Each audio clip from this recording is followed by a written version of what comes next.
Hey, what is up? We are live. We are by ourselves today. We're going to draft some UDFA. We're going to discuss a thing or two that I've been thinking about. But first, we're going to say hi to the chat.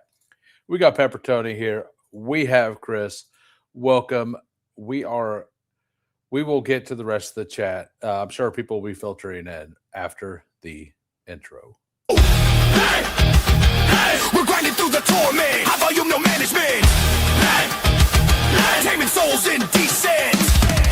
Grinding drafts through the abyss, no rest in our veins. Feel striking like lightning, flooding endless pains. From late season voids, he's dropping all the flames. Bestball Degens unite, shattering the chains. Old school RB stacking fury, derailing trendy trains. Who is commanding the storm etched in our brains? Who hangs? Thunder in the names, claiming all the kills. Flames, names, games. Degen wrath of fuse, stone age torment remains. Bestball eternal, in remains infernal domain. Pterodactyl pigs screaming, Cayman chaos reigns. Fossil fury fuels the fire, drafted through the veins.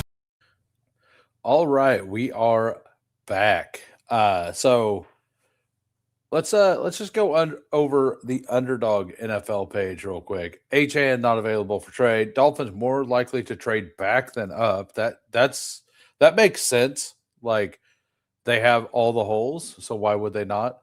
DaCosta saying add multiple tight ends. To me, that means they're less likely to take Sadiq and more likely to take a few of them later in the draft. There's been a little bit of talk about Anthony Richardson getting traded to the Steelers. That would be interesting. Brugler has the Cowboys trading up to 6 with the Browns, moving back to 12. Like I definitely want to look through that. I haven't seen it. I'm definitely going. I didn't know that was out yet. I will absolutely be interested in the Dane Brugler mock. Like I love all of his stuff. But so let's say back hi to the chat again. We got Jamie here. So with James Conner announcing the Cardinals' second round pick, do you think he's going to tell us who his replacement is and it being Emmett Johnson? I do not think it'll be I don't think Emmett goes to the second. I don't think that's going to happen. Yeah, I fully expect the Cowboys to try to move up, give up like a third rounder next. Like they have pick 12 and 20. I could see them moving up at pick 12 and then trying to move back at pick 20 or something. Like trade a future pick like a second rounder next year to move up to get like a Ruben Bain or somebody like that. I do think that is very likely to happen. And I think that they're going to want to move back with the second pick if they do move up. If they don't, I think that they may just stick tight and take two pretty solid defenders. We'll get into that all next week, though. I think Tuesday next week I'm going to do I'm going to do my mock. I may do it live. I may pre-record it and just put it out. I don't know. I'll probably pre-record it and then just put it out later that evening. But I'm not positive on how that's going to work out. We'll figure that out next week. But what we're here to do now is draft, and we're going to draft some UDFAs. And I'm about to join one. We're going to join a UDFA on Underdog in 15 seconds. Bestball Degens, we never leave the line. Fury, endless, picks, relentless, fantasy, reigns. Who wins? Immortal.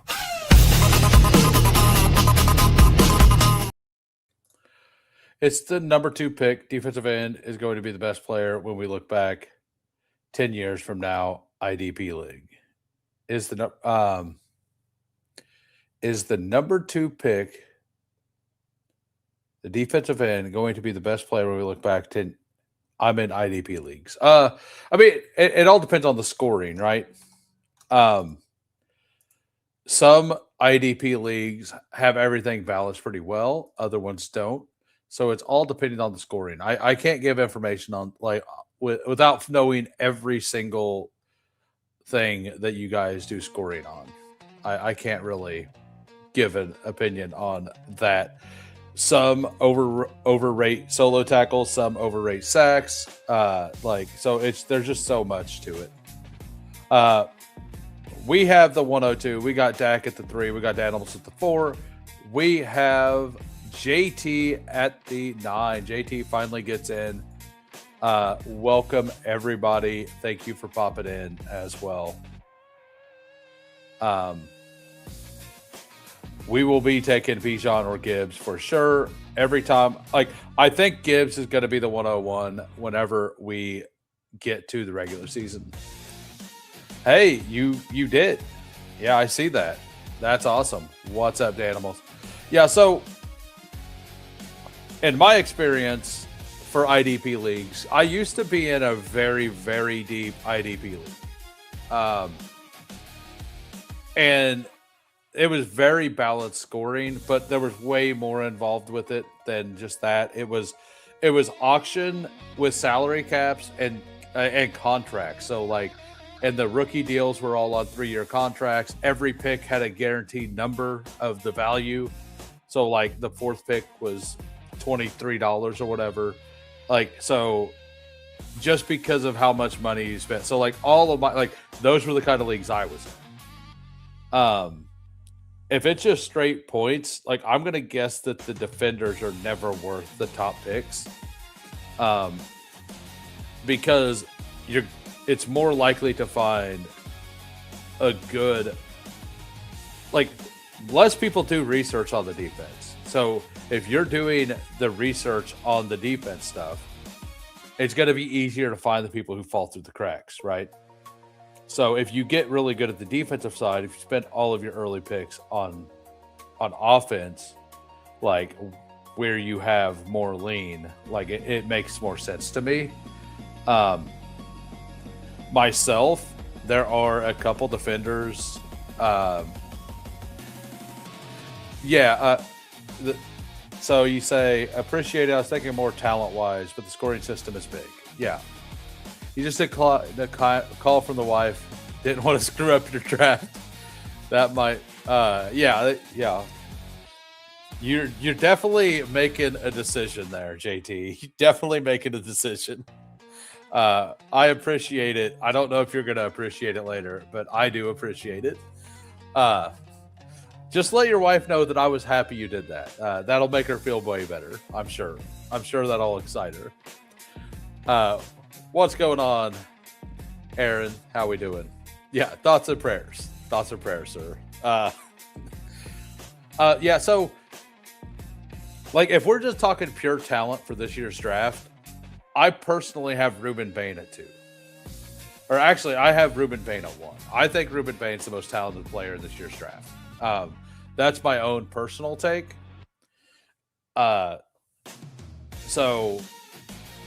I also don't think he goes early. I think that he's the 3rd defensive end off the board. I think Reese and David Bailey both go before him in the draft. But me personally,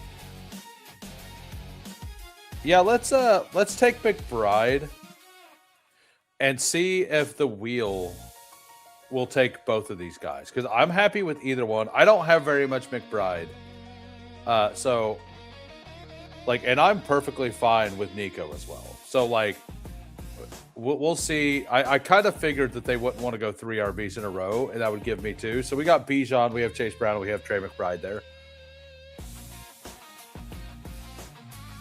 That's some great. Yeah, and like Bain is also like, so most IDP scoring that I've ever been a part of weight sacks very heavily. And depending, it also depends. Is it a start, like you pick your starters, or is it a best ball IDP? In a best ball IDP, you want the sack guys to intermittently spike, just like wide receivers, right? If it's a plug and play, you kind of have to try to pick your spots a little more with those guys, right? Yeah. So with the managed, you want the guys who are going to get more tackles a little more often. And I would assume that you're doing like 2 defensive linemen 3 linebackers and 2 secondary people or something like that, right?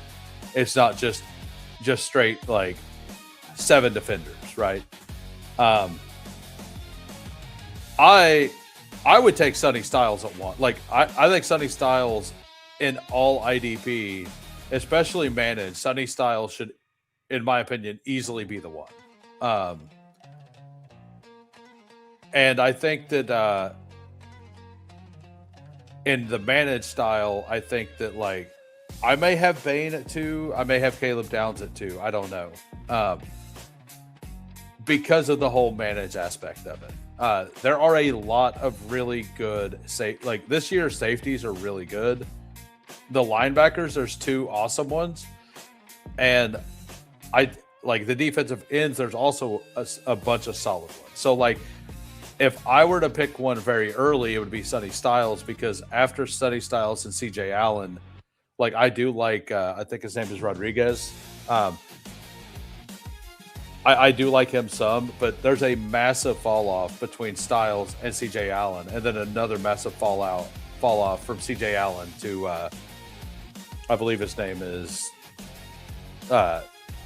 Rodriguez. I can't remember his first name, but Rodriguez. I think he's like New Mexico or something.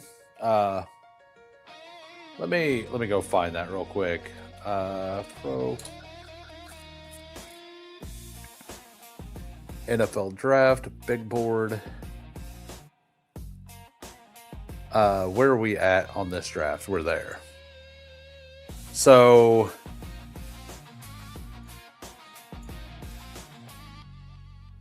linebackers, Jacob. It's Jacob Rodriguez. That's his name. Yeah. So that's what I would do personally. What's up, Goofy? How we doing, sir? Welcome back. Glad to see you in here. I've caught 1 or 2 of your shows. I've been pretty busy. I'm working on a pretty big project right now.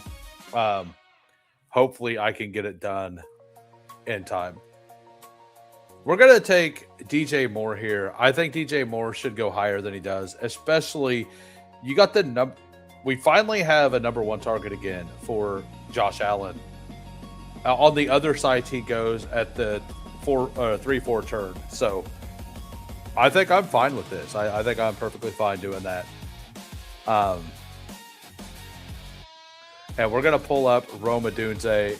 I really like Rome this year, as everybody knows. Text sent to wife. Draft mostly wish me luck. I'm assuming that's going to upset her even more. I wish you well, sir. How do you feel about draft tools like solvers to optimize lineups? I mean, it's part of the game now. Like, it's whatever. If you don't like it, you don't play. Like, if you could either, like, number 1, like all those solvers and everything, they give an advantage to somebody who's never done it, for sure, because like it limits the amount, the entry level, right? Like, so your first year or 2 in best ball could be brutal because you may just do things that don't make sense. Those things will eliminate like the simple mistakes, but all the inputs are still being put in there by humans. And those humans are going to have player takes and stuff, right? It's not going to all be data. There's going to have a lot of data involved in it, but you're still going to have some player takesy stuff in them. So it'll never be a perfect system, but it will absolutely help weed out like the worst players, right? So it will eventually, like, it does make it harder overall to win, because the more bad players that end up using the tools, the more better lineups we're going to be going against, right? So, but like it's like everything else. Like, if you don't like it, don't play. Like, end of story. End of story. Like, it's part of it. All of these sites have said they're okay with it. So you either deal with it or not. You get to choose, right? You get to choose. FK Cooler says FK Toolers. Nice. Yeah, and like they make mistakes. Like whenever Jalen Waddle got traded, Leg Up moved Jalen Waddle to 28. I was like, absolutely not. Now they've readjusted since then. But like at that time, I think the people using those tools were at a disadvantage because they were using rankings that ended up being corrected, right? But like overall, like it's gonna lean into better structures and stuff like that, right? And it's gonna simulate things. But like if you know people are using tools and you watch what they're doing, you can just understand what the tools are recommending, right? And why. If you talk to the people that make the tools or you just watch anything they do, they tell you. They flat out tell you.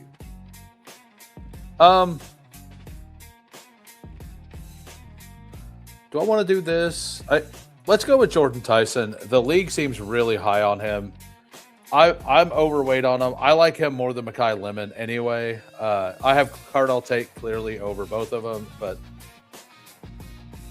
2-3 should be an option. I mean, it should be under 5. Like, if you think it should be under 5, let's just put the 5 to 6. I couldn't redo the poll. Like, I could have redone the poll, but yeah, I mean, too many people think that everything needs to convert to their thinking. You have the ability to do things the way you want to do it. Like, if you don't like it, you're not forced to play this game. People want to play the game. And then if people don't like, a lot of the people that are upset about tools are also the people who were using tools on their PC and now they think their advantage is gone and they think that they deserved the advantage. So like, I don't feel sorry for those people. Like, the fantasy football is supposed to be fun, right? Now, yes, I'm going to try to win money, but it's supposed to be fun. The tools were trained, the ADPs also. Information is filtered down. Yeah, it will too. Like, and then if you think that those ADPs are wrong, you can attack it. Like Zero was saying, if you think the market is wrong, attack those things. That is something that you should do. And like, I mean, whenever you talk about being overweight, like that's what you're saying is the market is wrong here. Zero just put it in a better way than I've put it before, right? If you think the market is inefficient on something, attack that thing. That's where you get advantages. And if you're not going to use tools and other people are, you're probably going to need like attacking those things are the way to do it. Because you're going to need those edges. I mean, that a lot of the people using the tools, and I'm not against tools. I think they're fine. I was overweight on Nico 3 years ago and Pierce last year. Yeah, like, and those were great things. I was overweight Brian Thomas Jr. last year. That was not a great thing. That was horrible because I actually faded. To be overweight on somebody, as we discussed last night, you have to give up that percentage from somebody else. And the person I chose to fade to a minor degree was Derrick Henry. I ended up with 3 to 4% on it. The tools are more critical for and in best ball, and this is a very good point. The tools are more critical for dailies and weeklies, and they impact those games way more. For season longs, there's much more variance. Yeah, and because we don't know right now what's going to happen in months, right? Let's take Dobbins here. In weeklies, you know who's healthy, who's not, all of that stuff, right? So whenever things get simulated, it's a much cleaner answer generally. It doesn't mean they're always going to get the right answer, but it's a much cleaner process to get there.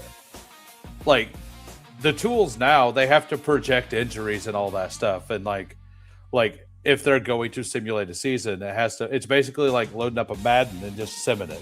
right? All right, so I'm gonna go. Like, I'm just gonna pull up Jaden. I think Jaden Reed and Wandale should kind of go here. I'm gonna go ahead and pull up Jaden Reed, get the divisional correlation there with Caleb and DJ and DJ Moore and Roma Dunze.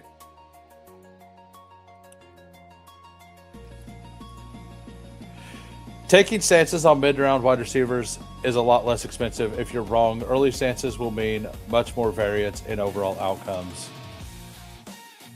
I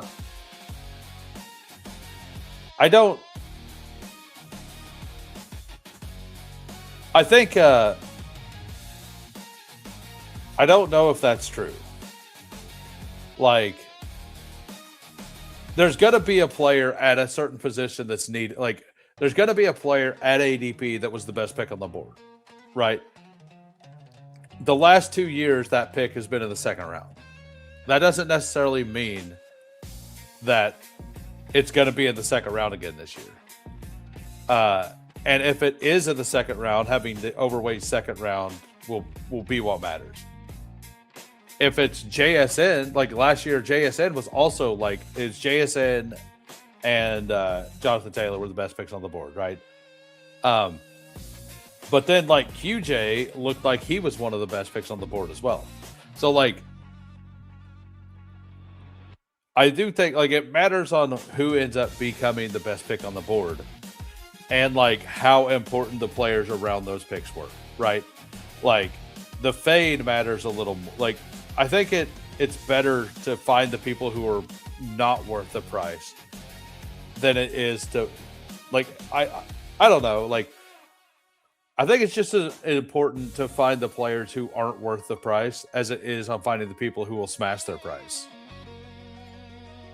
Shouldn't best pick be weighted to expectation? Right, but yeah, okay. I see what you're saying. Like, I just wasn't reading that correctly. Taking stances on mid-round wide receivers is a lot less expensive if you're wrong. I mean, I don't know. Like, if you're wrong, and that portion of your draft is not good either way, right?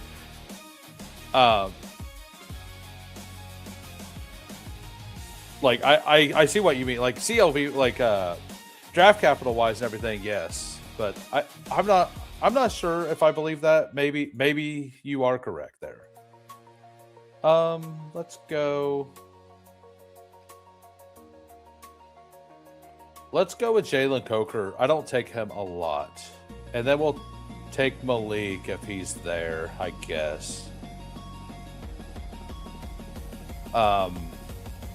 This room is eating up quarterbacks. If he's not, we'll take C-Rod, actually. What's up, Hartman? I might be correct. Words my wife may never utter. I mean, like, that's an interesting discussion. Like, so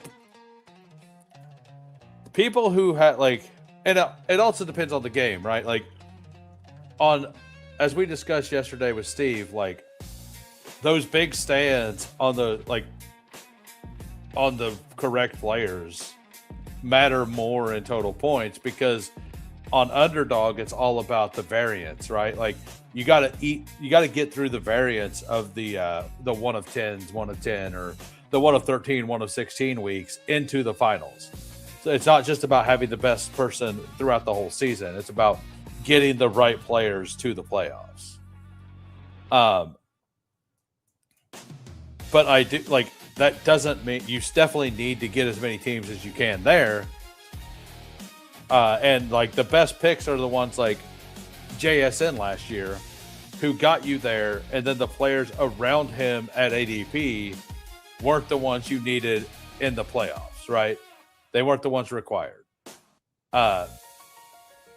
So like those ended up being the better pick. Like he ended up probably being a better pick at the end of the day than Jonathan Taylor, because you needed Derrick Henry, right? At the end of the day. So if you're looking at results, like results-based focus, or if you're looking at process-based focus, also matters. And by the way, if you guys are just popping in, if you can smash a like, that'd be fantastic. We do plan on doing a second one no matter what, but at 30 likes, we will do a third.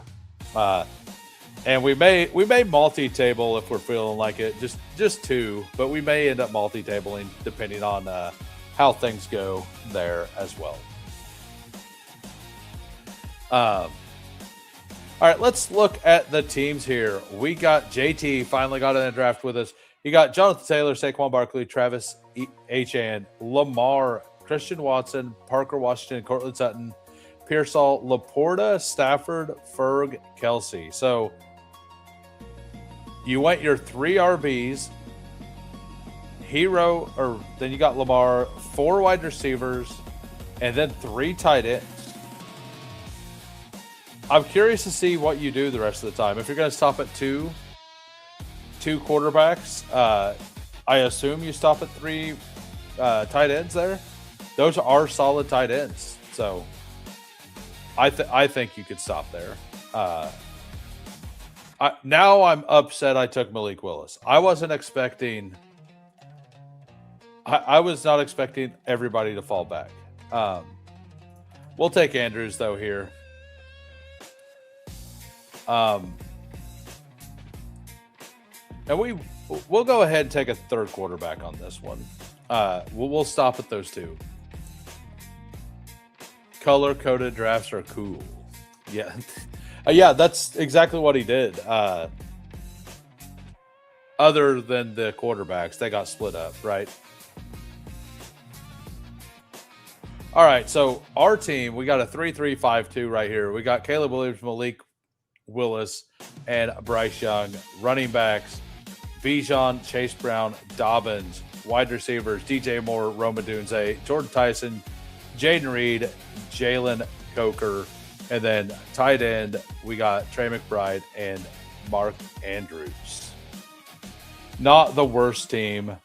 Dak here, Ashton Genty, and Bowers. You pulled up Genty to get this. I like it. And then Josh Allen, Ladd McConkey, J-Mo, RJ Harvey, Stevenson, Jacoby Myers, Michael Pittman. Give me 1 second.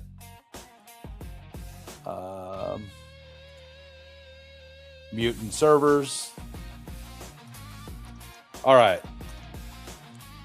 Jacoby Myers, Michael Pittman, Kenneth Gainwell, Dalton Kincaid with Bowers. I'm assuming you're done. Rashid Shaheed and Keaton Mitchell. So I'm surprised. It looks like you're going to try my solo quarterback thing here. Like I said, I'm doing it as an experiment. I don't think it's optimal. I think 2 is probably optimal with Josh Allen or Lamar or Jaden in this contest specifically. But I'm definitely throwing some darts and seeing how it works out. So then we got Danimals here. We got Jamar Chase, Rashee Rice, A.J. Brown, Mike Evans, David Montgomery, Chuba Hubbard, Michael Wilson, Brock Purdy, Wandale, Kittle. And I like Kittle more in this contest with the 4 of 12 advance.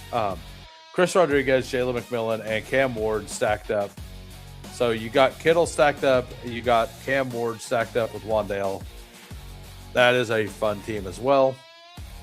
So JT added a third quarterback here, but it was a 20-pick fall on Daniel Jones. So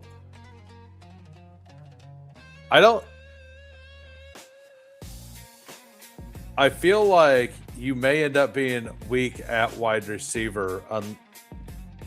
I'm assuming you're going to go every pick the rest of the draft will be a wide receiver. Because you started 3 running backs, and now you took Woody Marks.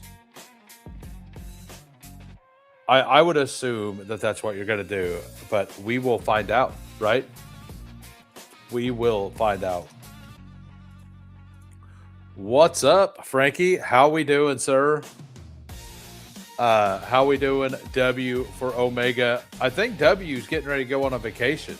I think he messaged me earlier. So, I mean, I definitely want one of these guys Jerry Judy's a good pick here. I don't know that I necessarily need him on this team. Slap that. I assume that was supposed to say like, and I think you failed, sir. If that's supposed to say like, you are unsuccessful. That's an unsuccessful venture, guy. Just so we're aware. All right, so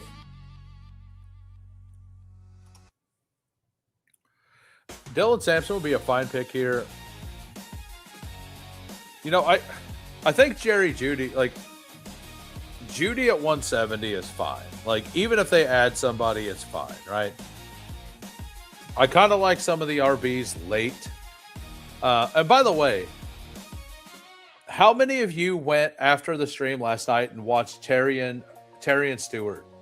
And the people who did, like, I'm not saying he's great, but he's just fun to watch. Like, he looks like he could be a serviceable back for several years, like a Devin Singletary or something, right? Like, I'm not saying he's going to be elite, but I liked him. If you did go watch him, what did you think? Let me know in the chat. Like, slap it off to Florida in a few hours. Need to rest. I fast-fingered that, but look what time to watch, not chat. Cheers. Absolutely. Thanks for popping in. Thanks for the support, W. Look forward to discussing your trip whenever you get back, for sure. So we end up taking Jerry Judy there. It feels pretty like I think that's the right call instead of a running back there. We'll lean on our double anchor with Bijan and Chase Brown. And then Dobbins should be really good for the first part of the season. And then Emmett is my boy. I've been taking a bunch of Emmett again. I've been pretty bullish on Emmett the entire time. Like I said, I'm not really worried. We'll see. I wasn't worried about Damian Martinez last year either, and we definitely exited the draft worried. So we'll see if we end up exiting the draft worried or not.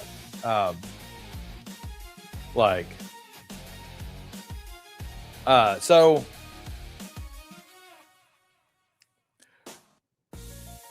it looks like my chat's not working correct. Okay, there we go. I got it working now. And if you guys are just popping in, if you could smash that like, that would be great. Also, if you're new to the channel and you enjoy the content, give me a sub. We hit 500 recently. We're doing a 12-hour live stream on May the 3rd. I believe it's going to start like at 11:00. It's going to start at like 11:02, 11:03 Central Time, I believe. Martinez, never wrong, just early, absolutely. So,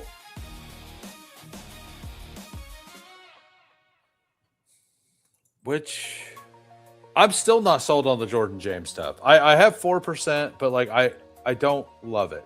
I still just not a big fan of it. Let's go Sean Tucker.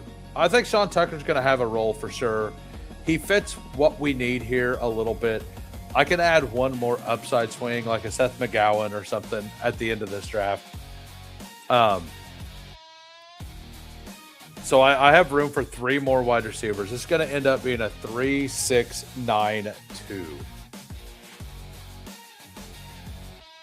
Let's go. So DJ Moore, Roma Dunze, Jordan Tyson, Reed, Coker, Judy. We definitely need some rookie upside here.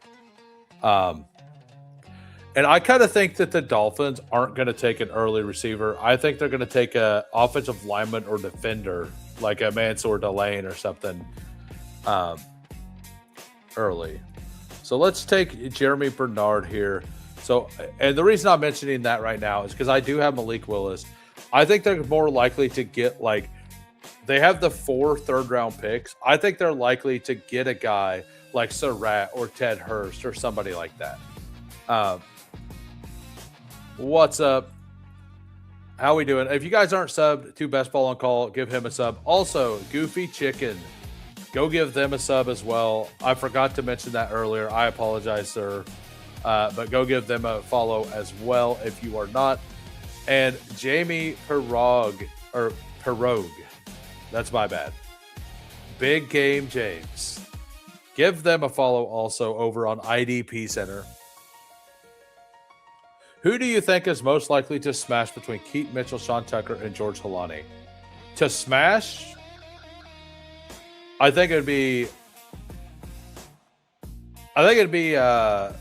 Tucker, then Holani, then Mitchell. I think Holani, after the draft, if they don't add somebody early, I think Holani's a really good pick. And I think it'll be Holani. But right now, I think Sean Tucker's going to get all the goal line work in that, on that team. So I think that Sean Tucker gets 8 to 10 touchdowns, something like that. Holani, I think, could get like a third down role, and Keaton Mitchell is going to have, he'll have a good game or two, but he's the only one of the group that fully requires an injury, in my opinion. He's not gonna just get used enough to remove Omari and Hampton. Who confirmed anti-war with his hate for the missile? Yeah, we gotta clearly put Keaton at the back. So Keaton, the other two have paths currently to more fantasy points than Keaton Mitchell does without an injury. So if I'm going to have to place a bet on one of them, it's going to be, I'm going to take the one that's the goal line back, the one that the team used as the goal line back last year. And then I'm going to use the guy with the clear path in a good offense as well. Instead of the guy with a I need some help path on a really good offense. And if people don't like that take, great. Good, continue taking them. I don't care. Let's do it. Let's just, since you asked the question, let's just add them both.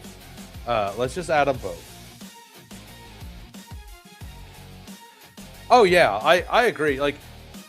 Talent wise, Keaton is probably the best player. I love Keaton Mitchell as a player. I don't like his situation right now. Who's Switzerland Spider-Man meme? Maybe.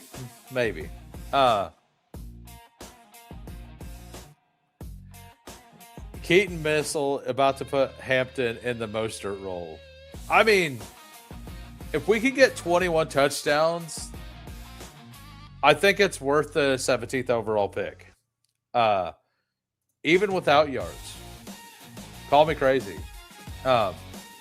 If it's 800 yards, 21 touchdowns, sign me up. If it requires Keaton Mitchell to keep him fresh, great. Fantastic.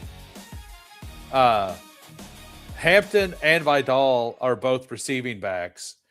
Something that Keaton Mitchell hasn't done since college. And it wasn't even his last year in college. It was his first 2 years in college, if I remember right. Let me go double check this. And I like to look up things live so I'm not just holding back. So receptions, he's had 9, 1, and 9. I get it. He's been a limited player. Let's scroll all the way down to college. So yeah, it was his last two. His last 2 seasons, he did ramp up into. So I had that backwards. So he had okay receiving, but he hasn't done it in the NFL yet. So that means he does have the ability, but they've not asked him to. And it could be. I mean, you would think that, but then like, doesn't Justice Hill destroy it, right? Like, if that was the case, it would be like Justice Hill would never have a role at all. Justice Hill had 21 receptions last year and 42 the year before. And Justice Hill only played 10 games last year. So like,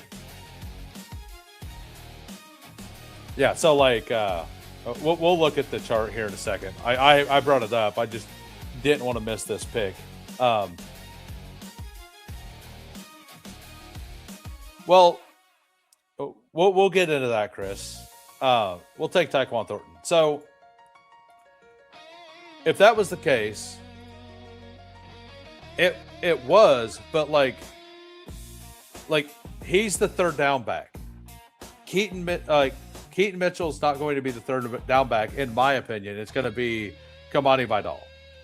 So, it's still going to be the same situation he was in Baltimore. And if Keaton Mitchell was going to become the pass catcher in those last 7 games, wouldn't he have done something? So like Justice Hill had 2.1 receptions per game, right? And then Keaton Mitchell had 11 in his 9 games. So he had like 1, right? Now, some of those games was probably like, let's go to the game log here. Oh, that's wrong.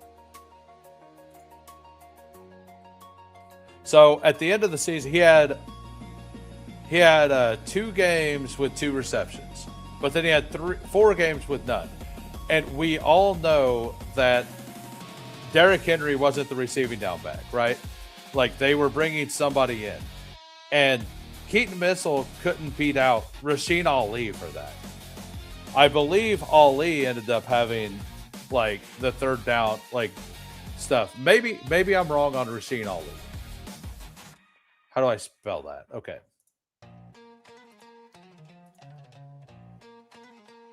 But I know he ended up getting some usage.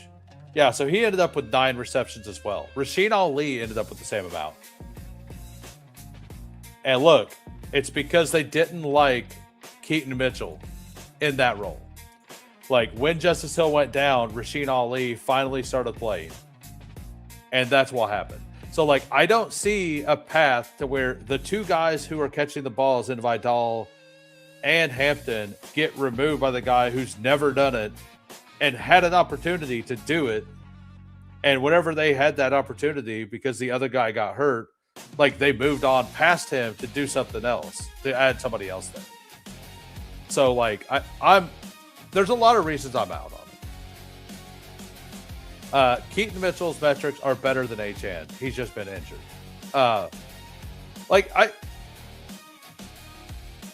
It's very, very limited sample size. Let's review the team real quick. We'll get to all this.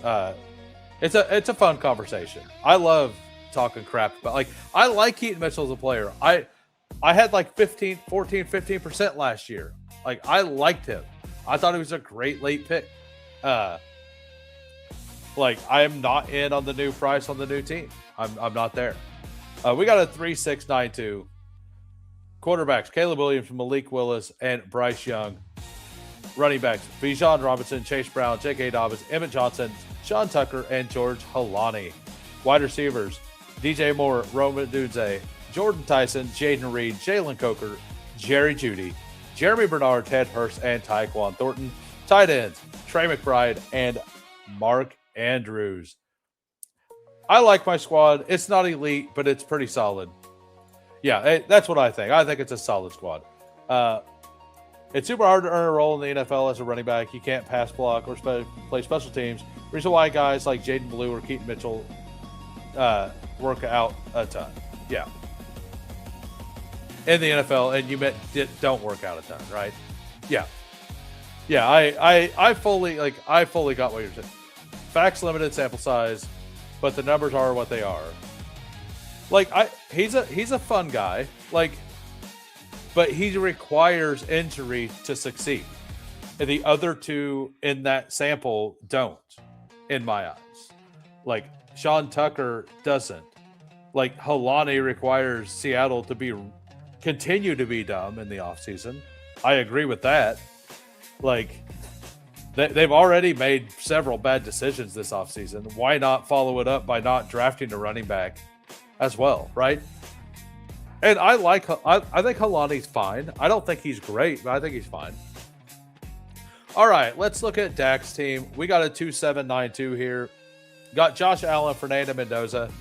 I think that's perfectly fine. Like, I think that's the perfect kind of guy to add to Josh Allen in this. If you get the late bye week, you're good. It's 4-12 advantage. You don't have to worry about it too much.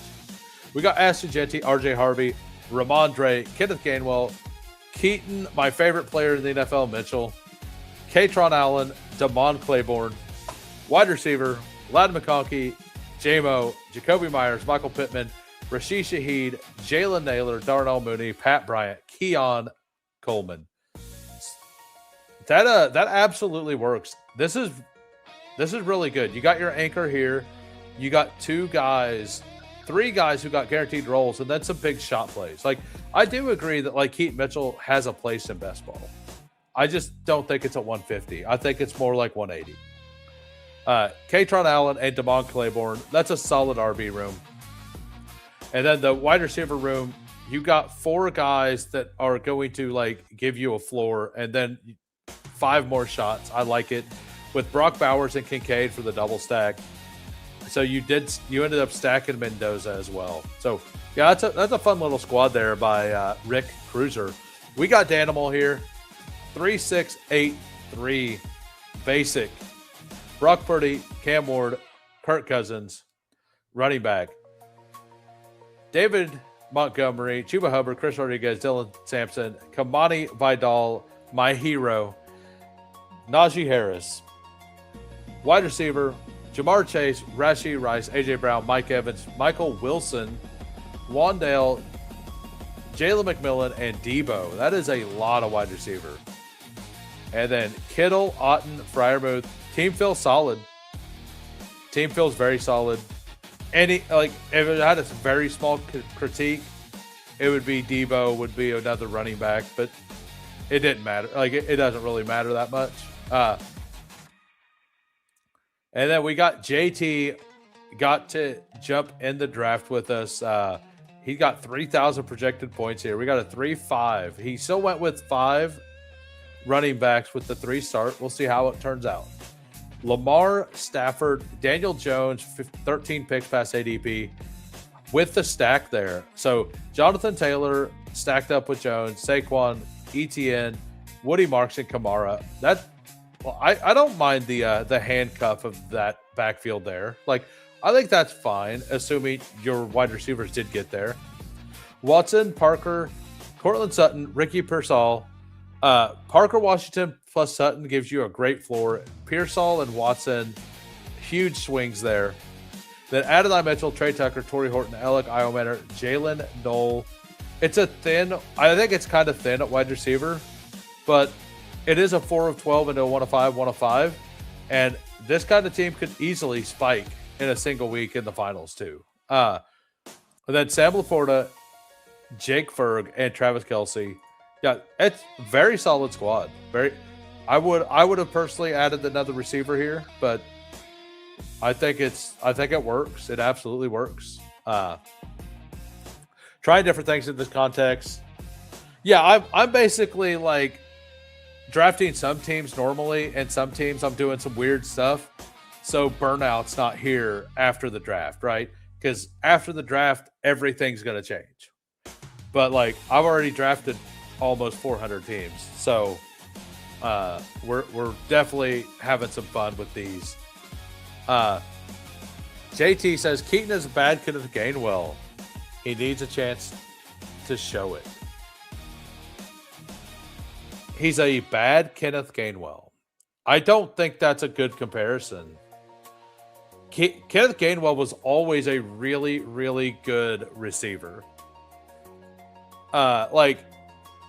Keaton hasn't shown that in the NFL yet. What would I compare Keaton to? Like,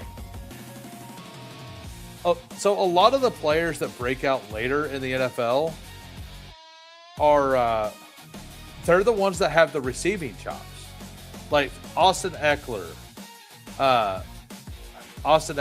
and like Kenneth Gainwell and some of these guys. A lot of them are that style. They're not the ones that don't catch passes. So I kind of push back on that a little bit. Hey, no problem. For now, we're still reviewing the first draft every stream. So we're getting ready to jump in another one. And we're going to jump in another UDFA in 15 seconds. Bestball Degens, we never leave the line. Fury, endless, relentless, fantasy, reigns. Who waits? Immortal.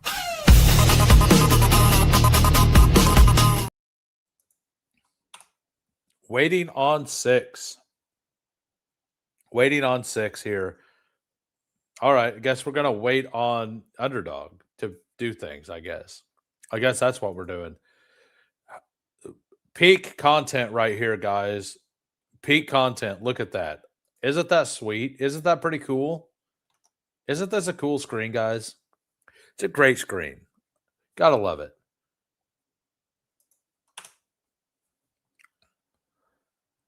All right, I don't know. We might be able to actually draft later. I don't know. Here for it. Gotta love it. Man, everybody loves the spinny circle. And by the way, to do another draft, we need 9 more likes by the end of this, and we will do another one. Oh, I got pick 1. Okay, very nice. Like I have my. So we're gonna take Gibbs because I'm underweight Gibbs now because I keep getting the early picks, and I prefer Bijan, but I've said it the whole time.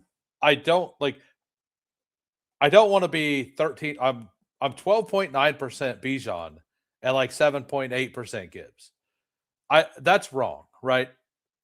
I would rather be like 8.3% one and like 8.5% Bijan. I don't think it's like a stand I would want to make, you know. All right, so we're gonna. Which song do we want to play now? Let's play this one. I'm supposed to be walking dog now, but because of who came, I pissed off my wife, plus my dogs. I did not make those decisions for you, JT, but I appreciate that you're listening. You are with your underdogs. Reminds me of Dial Up. Man, do you ever have you're the same age as I am. Like, do you ever like wake up and like still hear the old Dial Up like connecting sound? Like, or have a dream where that pops up? Like I sure do. Holy sweat. It is drop a like.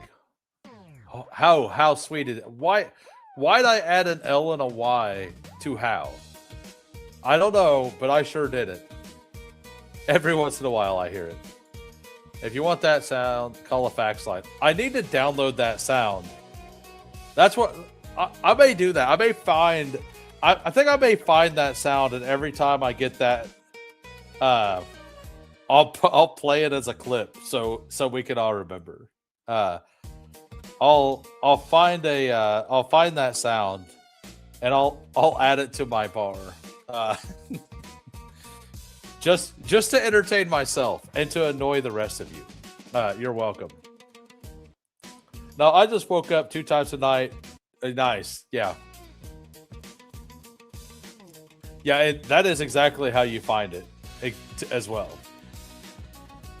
I'm sure if I just look it up online, I could find the sound pretty quickly. So has anything weird happened here? In the last draft, we had somebody pull up.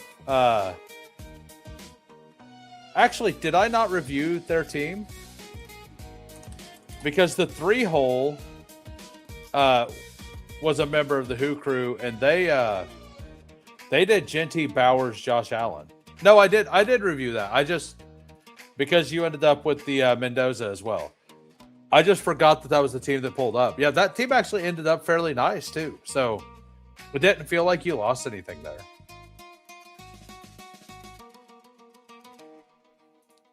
So yeah. All right. So in this lobby, we got the 101. Dak has the 103. JT back again, upsetting his wife and his dogs. What a day at the 5. Crowman at the 6. Danimals at the 8. Kelly, welcome back at the 9. Thank you all for popping in here. If I did not shout you out, say something, and I can make fun of your team later. It'll be fine. It'll be a good time. Genty, Bowers, Josh Allen was pretty much your 2025 prototype. I tried to not get Genty plus Bowers last year. I felt like only one of them was going to hit last year, if any of them did.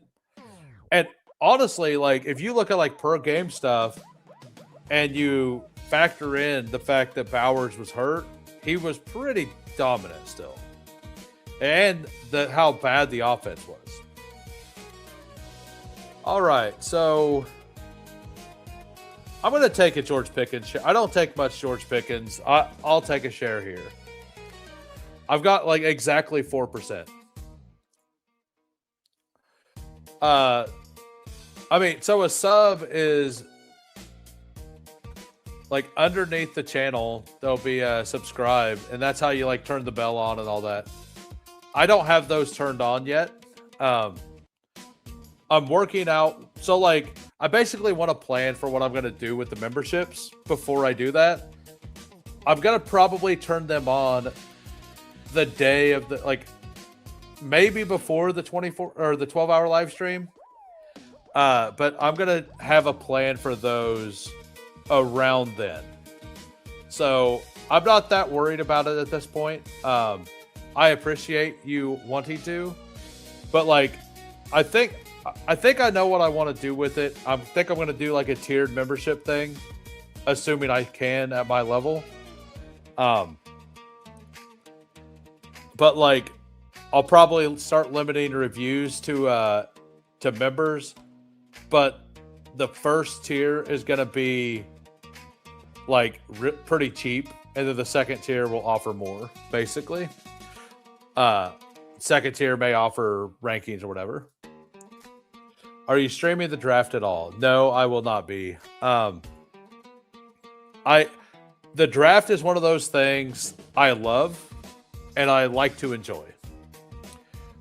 Where I live, I get information. Like, number one, I don't want to be live because everybody that listens will be on X watching everything, trying to find, like, saying stuff in the chat before it actually happens. And that annoys me. So I'm basically going to, like, I'll be in my Discord talking here and there, but like, I don't need to know the second something happens what happened. I'm there for the entertainment of the whole thing. First tier message, second tier, no happy endings from me, sir. Yeah, well, so like, what I'm gonna do for the draft. Well, yeah, I know. Well, we're doing a 24-hour live stream if we get to 1,000. So I keep trying to like make that a thing, right? As long as we get to 1,000 before the start of the NFL season, I'm committed to doing a 24-hour live stream. So tell your friends, make your grandma sub, whatever you got to do. I'm sure they'll love the fantasy football. Your grandma will.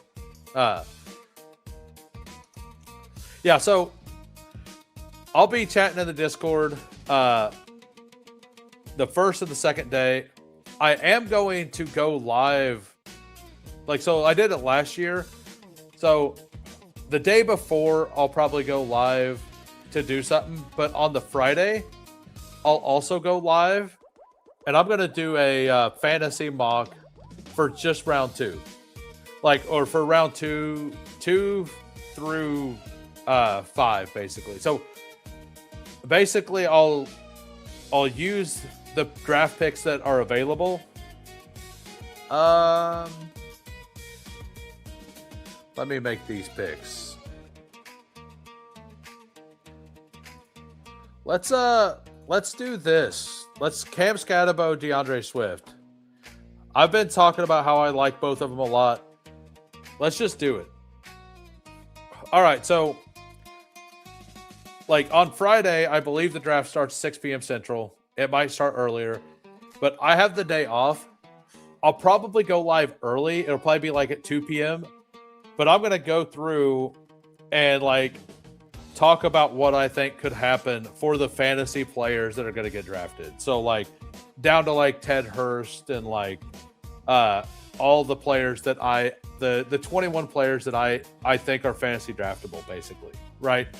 So I'll kind of like just loosely give them spots for fun and have fun with the chat and all that day. I'm going to put out an actual mock draft. I think I'm going to do it on Tuesday night. I don't know if I'm going to do it, if I'm going to live stream it or if I'm going to record it. If you guys want a live stream one, let me know. And instead of doing drafts, we could do a live stream for a mock draft. And then, but on day 3, on that Saturday in the Discord,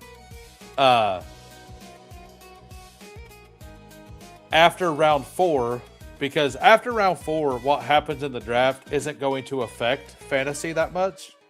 After round 4, I have a channel in there. It's Chilltown, and I'll probably have to add more spots to it and everything. But a bunch of us are gonna jump in and just discuss what we expect the rankings to do.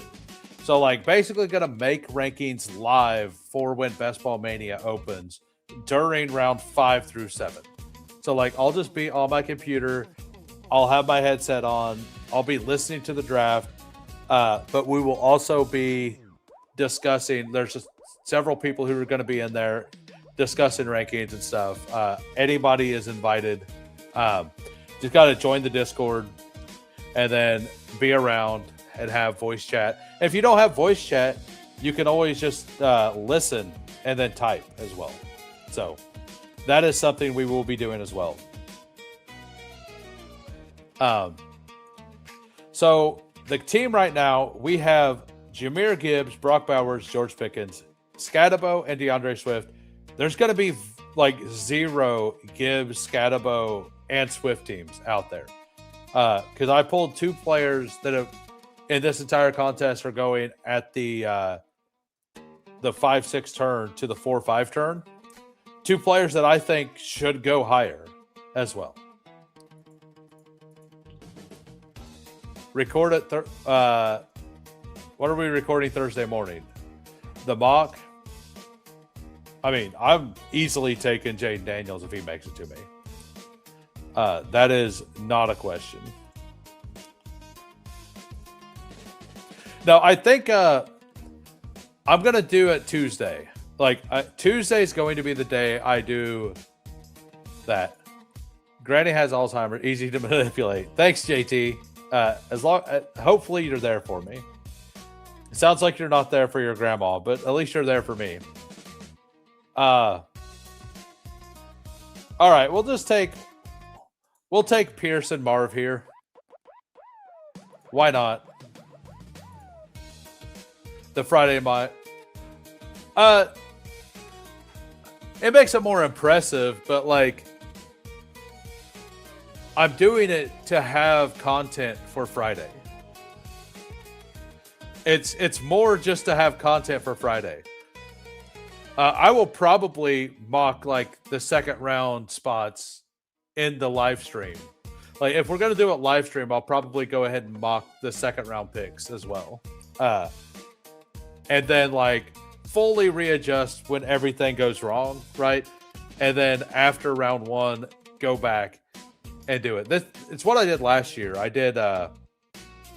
I actually did well in the first round last year. I got the first 9 picks correct. I didn't have the teams correct because of the trades, but I had all 9. The first 9 I had correct every player at the pick number. So hopefully I can have a little bit better luck this year because I got 0 right later. Like when it went off the rails, it absolutely went off the rails for me. But I had the first 9 in a row correct. Hey, how we doing, Bukowski? Yeah, shout out to Jamie. By the way, if you guys aren't subbed to Hartman, go sub to Hartman. Hartman Fantasy Football. Is it Hartman_FF on YouTube, I believe? Let us know in the chat.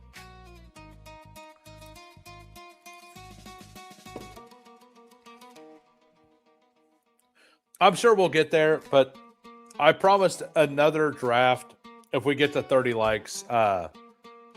And by the way, we got 8 watching over on X. I just put it out on X. I don't know if anybody that listens does art or messes around with stuff. But if anybody has like, if they do like hand drawn like NFL art for like logos, stuff like that, let me know.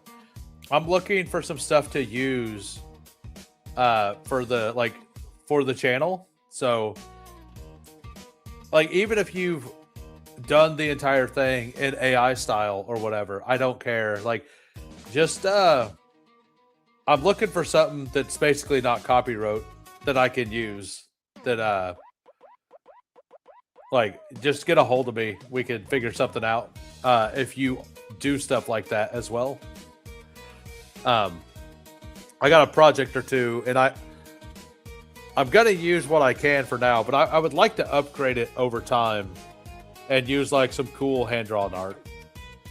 Like if it has to be AI art, it could be AI, but cool hand-drawn art it's just better, right? I think we can all agree hand-drawn art's the best. All right, so Danimals here, Jonathan Taylor, H.N., Josh Allen, Zay Flowers, Judkins, Parker Washington, Michael Wilson, and Harold Fannin. It is a dying form. I understand. That's why I'm saying something.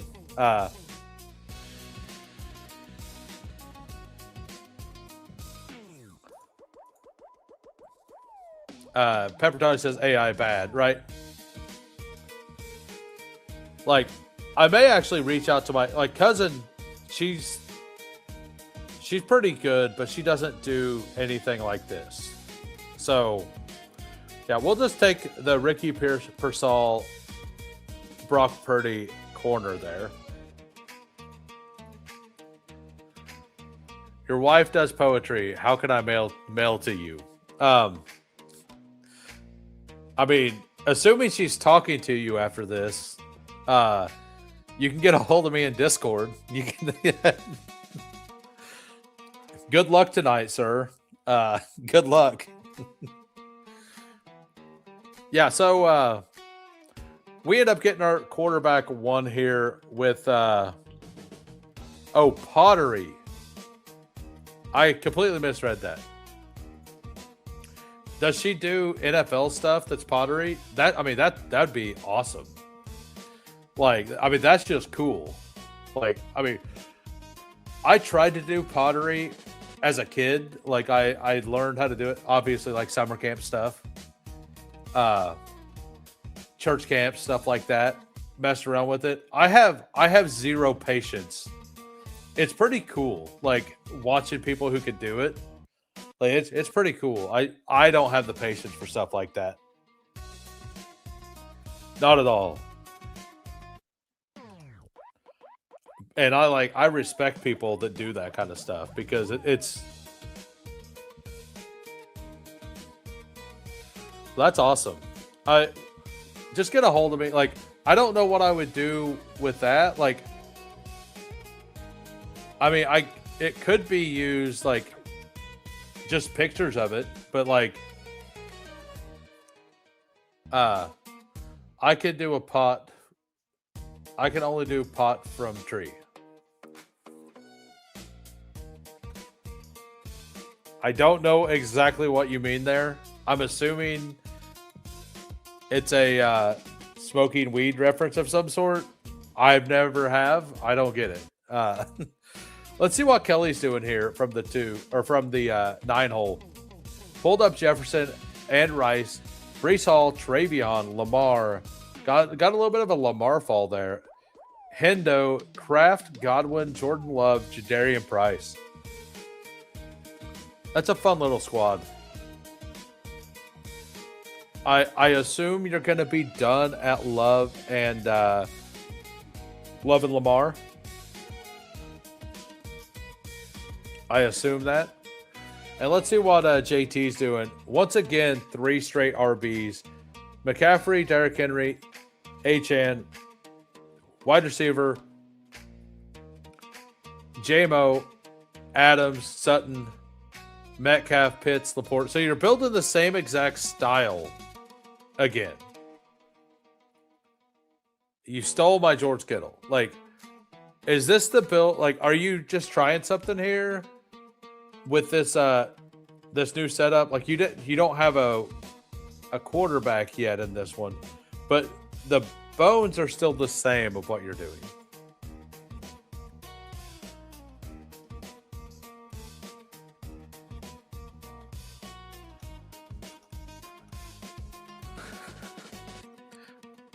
All right, so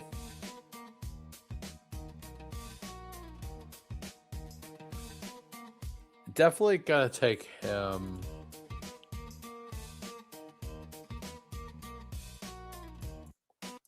We're taking Omar Cooper, and then we're taking Kenneth Gainwell.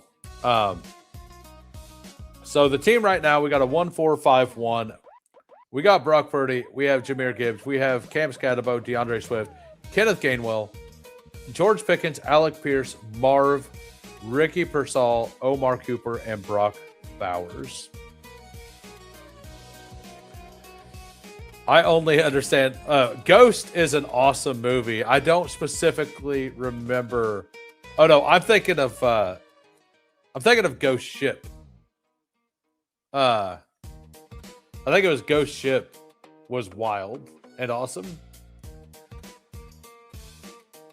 4x4x4x4. Well, good luck, sir. I'm not a big fan of Lamar. Probably will do 3, but we'll see. Welcome, Kelly. How we doing? Yeah, so... yeah, Ghost Ship. Wasn't Ghost Ship awesome? He thought it was a fishing movie. It was not a fishing movie at all. Were you able to sleep that night? That first scene in Ghost Ship was awesome, wasn't it? Yeah, that first scene was awesome. If you guys have never seen Ghost Ship, watch the first scene of Ghost Ship. Assuming that you don't mind a little bit of blood. There's definitely a little bit of blood in it. Just for a fair warning. Yeah, Ghost Ship was lit, wasn't it? Welcome, Bestball Saul. And we're still 2 likes away from another draft. Still 2 likes away.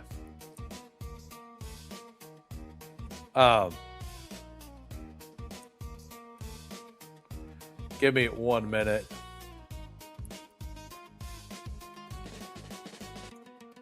So, you don't watch movies, only read books and draft best ball? What kind of books do you read? You know how I said I don't have the patience for pottery?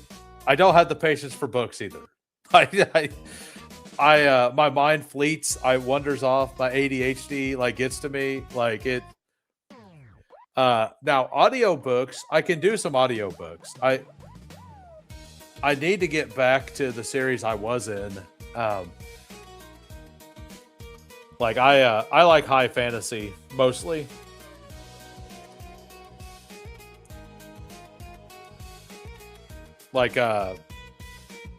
not like Tolkien, but like a lot of Sanderson lately. I've some of like Hyperion back in the day. I listened through all that stuff like that. But I haven't.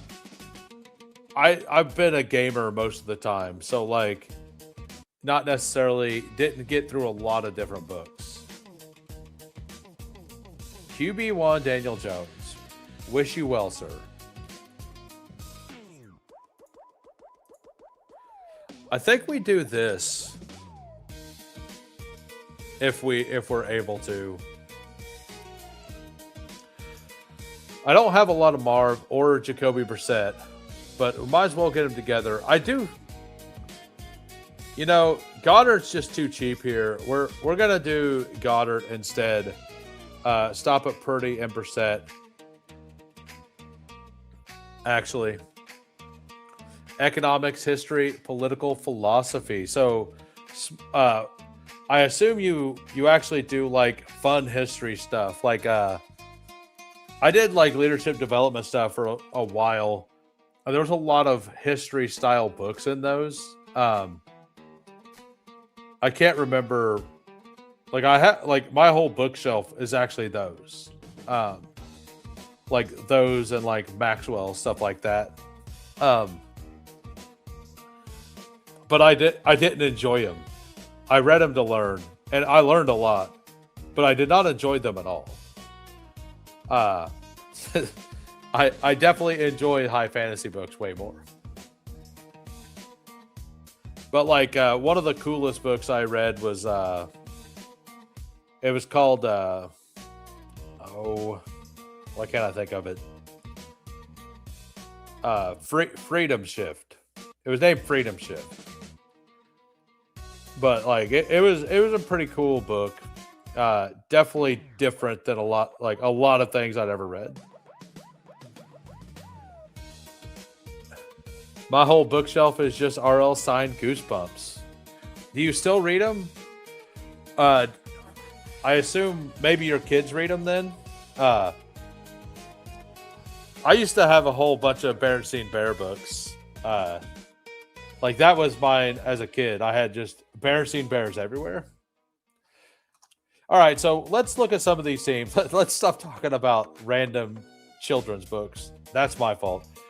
We got Bijan at the 3 to Dak. You got Bijan London. That's fun. Plus Nico, Loveland, Burden. You didn't get Caleb back, but that's a fun start. Drake May, Stevenson. So you do get the double stack there. Dobbins, Concepcion, Coker, Bryce Young, Coleman. That's a fun squad. That's a very, very fun squad. You got Bryce stacked up. You got a double stack without the quarterback. You got a double stack with the quarterback. You got Bijan to drop. You got another stack right there without a quarterback. Maybe you do take a quarterback there. I don't know. Cosmos and Psych, you might like. Or Will Ingeldahl. So on YouTube, I used to follow PBS Spacetime until it finally got to the point that I couldn't follow it anymore because it's all about basically it's about space time, right? It's like all physics and space physics and all that stuff. And I got through like the first 200-ish episodes and like followed it reasonably well. It got to a point that I started mixing this theories together and like I couldn't do it anymore. I've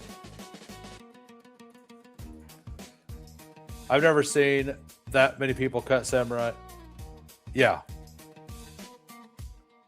Oh, you're talking about the Ghost Ship clip. Yeah. Ghost Ship had an amazing entrance. Just such a good entrance. All right.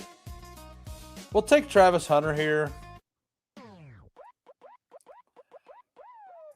Do we want Woody Marks too? I think Woody's a fine pick where he goes. take a little upside with Hunter. Take Woody Marks here as a third running or a fifth running back. It's a decent movie. Yeah, it's like it definitely doesn't live up to the hype of that first scene. Kind of like Lock, Stock, and Two Smoking Barrels, but like it's still they're both still good movies.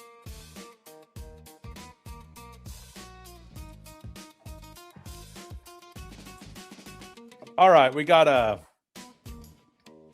JT drafted in blocks over here. You got a 3, 4, 4. We going 4? We doing it?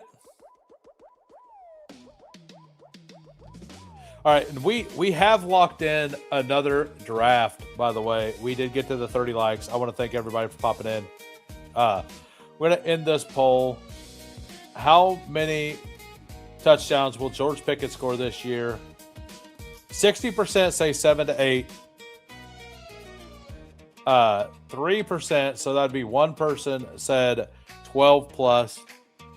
9 to 11 is 17%. And so basically what this poll says is 20% of you think he's 23% of you, or 20%, the 5 to 6, believe he's a bad pick. At 7 to 8, the 60%, like I think at 8 touchdowns, he's like maybe worth the price, right? Probably not, but maybe. At 9 to 11 or 12 plus, that's just 20% of you, you think that he's definitely worth that, like the pick that he goes at, right? That was kind of the thought exercise onto that poll. Risk of him sitting out games makes me think 7 or 8, or if he's traded, he'll have some adjusting to his new playbook.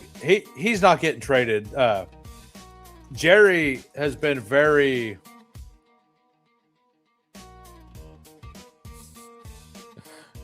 Loots. I hit Alt Tab to scroll, like to move from my one window to another, and my Discord popped up, and it's and Lutz posted the picture of the pottery in the Discord. Go check it out. It's pretty funny.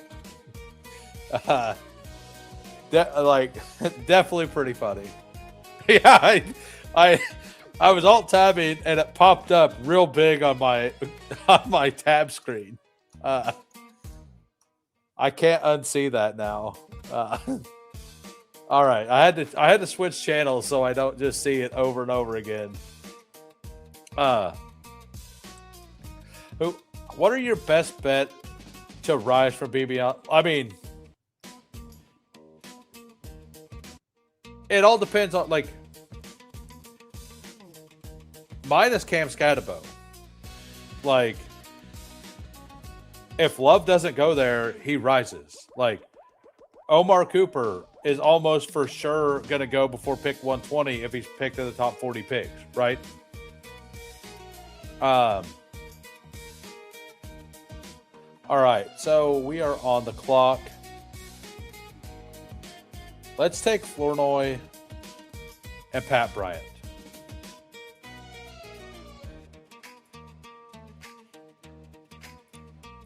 Yeah, Omar Cooper is what Peppertoni says. Like, Omar feels pretty safe to be a riser.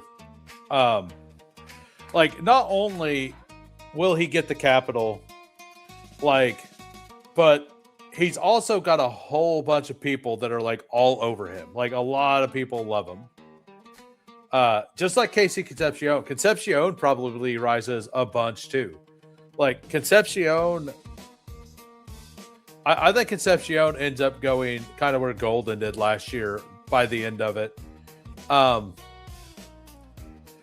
Another player I think may rise a lot will be like, you just got to look at the situations you think teams aren't going to move. I kind of think that, like, Okonkwo needs to move up a lot. I feel like Okonkwo will move up. I think Travis Kelce will move up. Njoku, when he signs, is a great shout as well.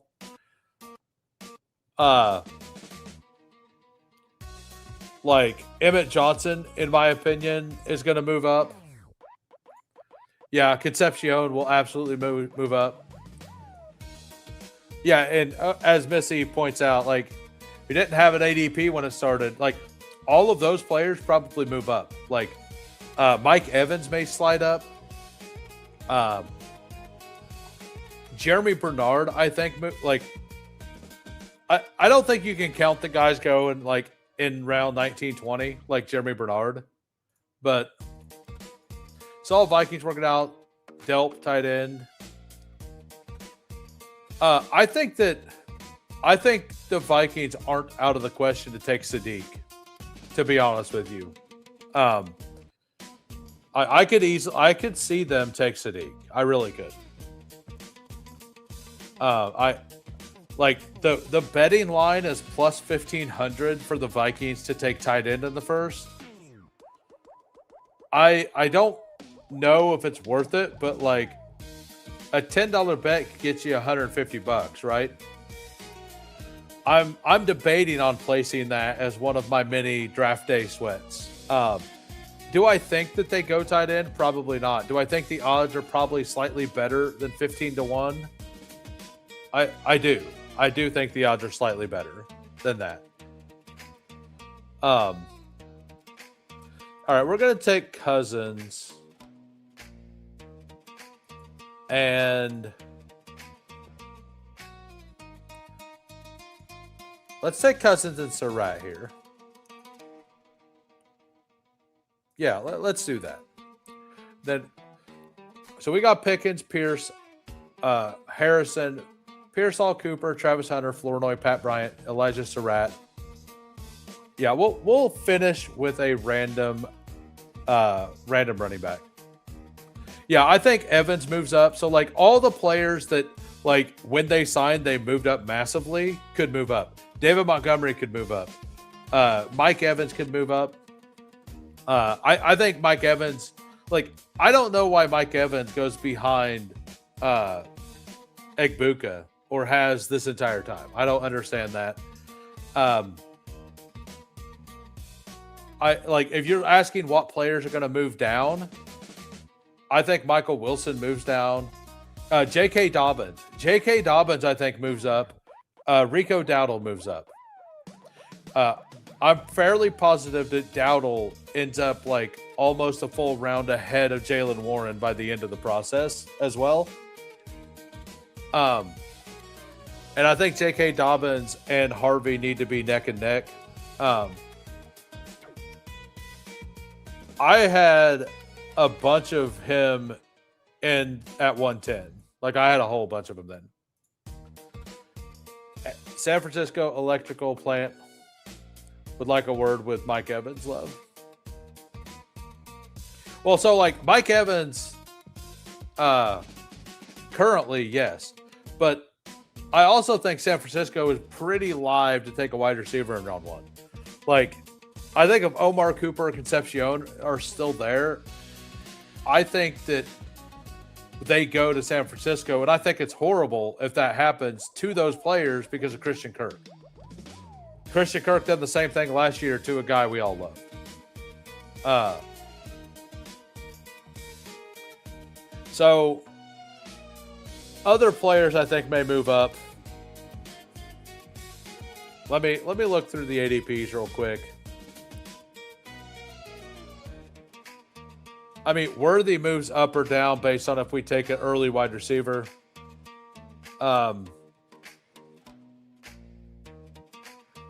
Shaheed feels wrong to me as well. Shaheed should probably move up.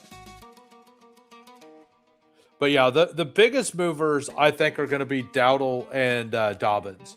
Players that were going significantly later. Like Dowdle to like Dobbins specifically, because he was going in the 140s, 150s. I think I even have some Dobbins in the 160 shares.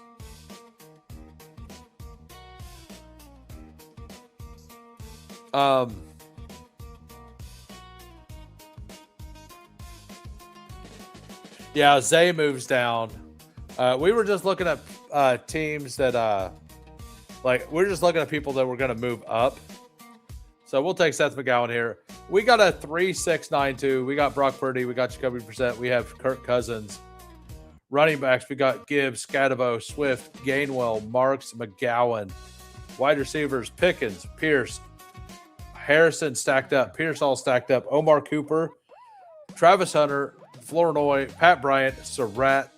Got both Indiana receivers. Then we got Bowers and Goddard. So we got Bowers stacked up as well. A solid little team here. We will review Kelly's team. We got a 3-6-8-3 here. We got Lamar, Jordan Love, CJ Stroud.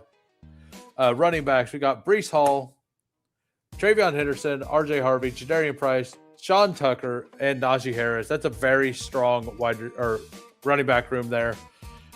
You got all your shot guys here, and then Najee Harris actually may be the name of the player who's going to move up the most. Big Naj could easily, there's so many spots where he lands, he just becomes a pick in the 150s. So he's actually a shout for this. The one to move up the most may be Najee. Wide receiver, Justin Jefferson, Rashee Rice, Godwin, Jaden Higgins, Juwan Jennings, Debo, Jalen Knoll, Cooper Kupp. Tight end, Tucker Kraft, Dalton Schultz, David Njoku. Very, very solid team. So you did go with the third quarterback. So you said earlier you'll probably go 3 because you don't love the Lamar price. If I and this is just a personal thing, if I don't love a player at their price, whenever I take them, I personally lean in that they're going to dominate even harder, right? If I'm taking a player I'm going to fade, if they're having a great season, my team's aren't great. I view it the times I take those players, I lean in even harder that they're actually succeeding, because that's going to give those teams, I'm going to get stronger teams through in those situations, right? If Lamar's the absolute best quarterback, right? Don't you, I want those teams to only have 2 quarterbacks if I'm fading Lamar. That way, I'm stronger at every other position, right? That's just something I personally do. I don't know if it's right or wrong, but that's what I do. Najee would lit up if he were good at football, or if he had 2 eyes. Steelers could do very well to draft Cooper with the 21st pick. Yeah, it's not a good thing either. There's a couple bad I think that the Browns aren't that bad of a landing. I think there's much worse landing spots than the Browns. Hey, no problem. It's not that it's a good or a bad thing, or a correct or wrong thing to do it either way. It's just how I personally do it. If Meg wins a PGA contest on Underdog, Rogers ADP may be the biggest riser. You're not wrong. Zay does move down if they get a wide receiver, but I love the Zay price. Let's go through JT's team, since they don't ever get a draft with me. We got a 3-5-8-4 here with the wild starts. Daniel Jones, Mendoza, Geno. So you did stop at 3. CMC, Derrick Henry, Achane, Pacheco, Jordan James. So you did the handcuff thing again there. I don't hate it. Wide receiver. So you're basically doing hyper fragile with the handcuff, right? So if McCaffrey gets hurt week 15, you're still a hyper fragile with the San Francisco RB, right? So it's an interesting theory. Wide receiver, Jameson Williams, Devontae Adams, Cortland Sutton, DK Metcalf, Trey Tucker, Chris Brazzell, Hollywood Brown, Savion. Love Savion. Kyle Pitts, Laporta, Kittle, Ferg. That is a lot of tight end power. I personally don't like that much tight end, but it's fine. One of those should be a wide receiver, in my opinion. But we're going to do another draft, and we're going to jump in. It's going to be another UDFA 2, and we're going to jump in 15 seconds. Bestball Degens, we never leave the grind. Fury, endless, picks, relentless, fantasy, reigns, who waits, immortal.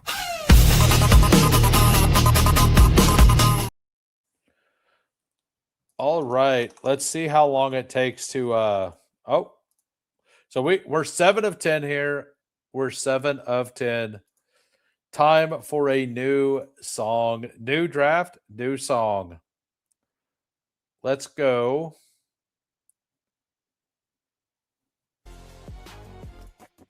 Let's do this one, at least for a while.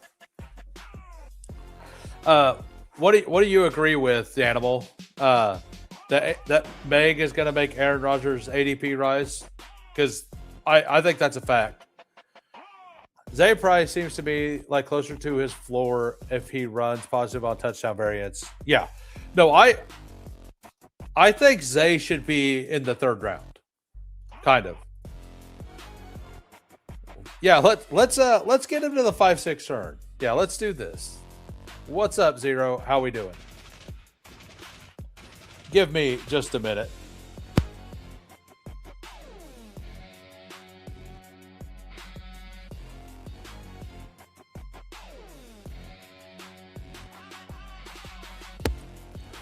All right, we got Lutz at the 101. Congratulations.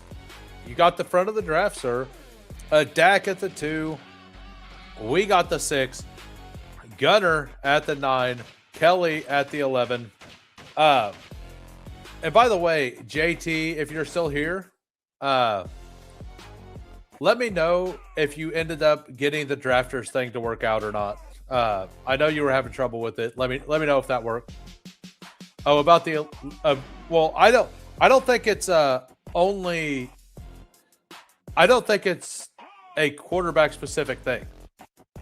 I think it's like if I'm fading CMC and I'm taking 4% CMC, when I take CMC, I'm going to like lean heavy into CMC in that situation.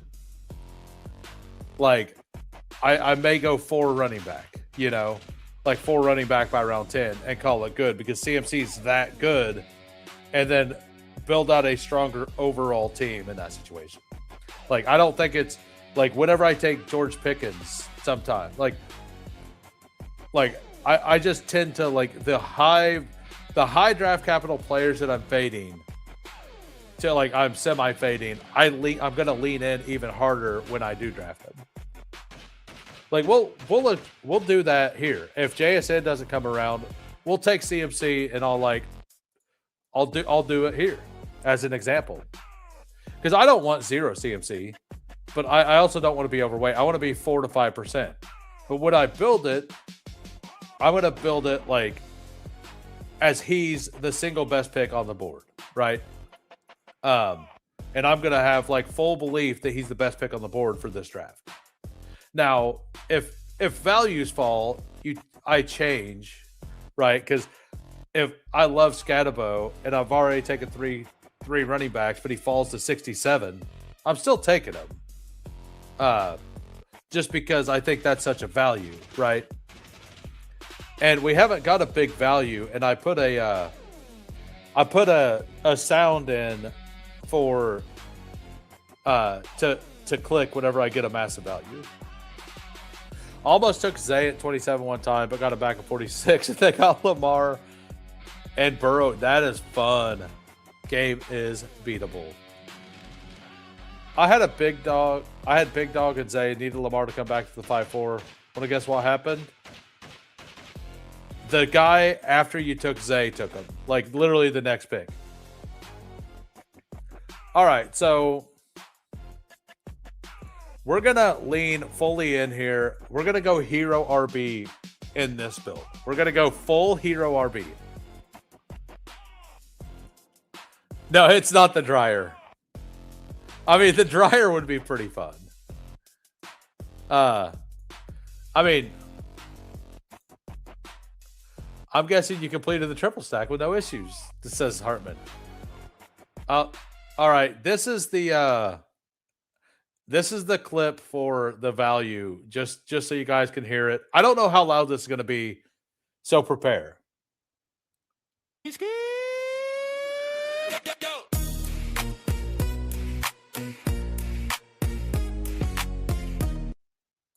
There it is. That's the it's. I don't know if it came over that well, but that is it. I have like a whole clip I made for it, just for fun, like in my spare time. Like it's just words. It's not got video. Do you like it? If you guys want to see the little video, it's like 19 seconds. I could show it too. Just bet on Mahomes bouncing back and smashing, passing attack, like, and it'll give more context to the not really context, but I don't know. I enjoy messing around with the stuff. Which song were we on? We were on that one. That's where we were. But yeah, I added that. Hopefully people enjoy it. Now the dryer's probably the correct one. All right. Absolutely Olave. Fully lean in. Hero CMC. Hero CMC. I kind of like Olave a lot. Like I feel, number one, I like him a bunch because I believe in Kellen Moore. Number two, I like him because I believe in Tyler Shuck. Like I think Tyler Shuck is the best price on the board at quarterback. Like I also like him. He finally showed ceiling last year too. I mean, if Tate goes there, it's just good for the offense. Like, I don't think it hurts Olave if Tate goes there, because I think that if Tate goes to the Saints, I think they just score like 45 touchdowns as a team or whatever, right? Like, that's just kind of where I'm at. I just think that the team is really good offensively. Okay, yeah. Yeah, and if Tate goes there, Tate is a value. Let's bring up Terry McLaurin here.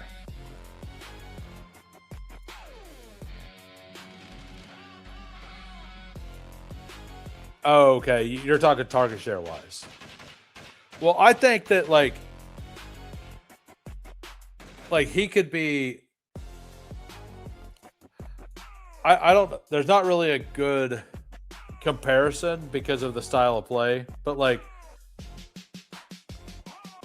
I could see, like I can easily see Olave finishing top 12 receivers, right? Like that's kind of where he goes. But I could see him finishing wide receiver 7, right? Like after these top 6, I could see Olave being the next guy, like one of Jefferson, Lamb, Brown, Neighbors ends up behind him, kind of, right? And him just being ahead of him. My lean is that Nico is the guy that's underpriced the most, but Olave to me also feels underpriced.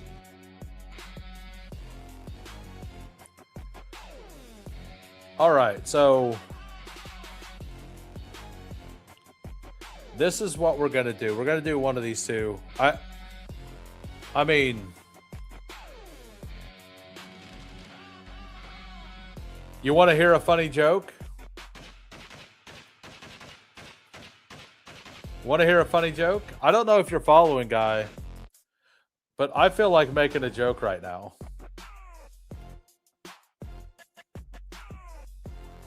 Oh, yeah. Oh, yeah. We made the joke. You don't get no Zay. No Zay. I pulled up Terry, assuming I was going to take Jaden at 67, maybe. But the funny joke is I got myself. And I got the joke maker. I got him.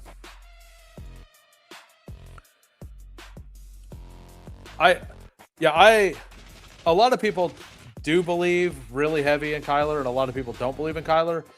I just think Kyler has to not be complete ass, right? Like, all Kyler needs to do is be like the 20th best quarterback in the league. If he's the 20th best quarterback in the league, Jefferson's going to produce, and so is Addison. I'm trying to do less of the pull player up to get the stack this year. I understand. I think that McLaurin should kind of go there anyway. I kind of like McLaurin ahead of JMO, Burden, and Evans, right? I like DJ more than them. But I just think that McLaurin should kind of go there anyway. I mean, all right. Let's rock. Let's rock with double anchor. Gritty would be proud. Where's Gritty when you need him? We got CMC into London, Olave, McLaurin, Lamar, Jaden. Gritty would be proud. Absolutely. Yeah, exactly. Like, I think that Terry is just like mispriced is all. The draft integrity protectors with Joe Burrow just killed me. I mean, I don't even think it's it could just be somebody that comes over from DraftKings and think that Joe Burrow's going to get the +3 points, right? Like, for the 300 passing. Gritty isn't proud because you're supposed to take a little. Oh, yeah, true. I mean, if Jalen Hurts makes it to me, we do it, right? I think we'll lean into the bit. We'll lean into the bit if Hurts makes it to us.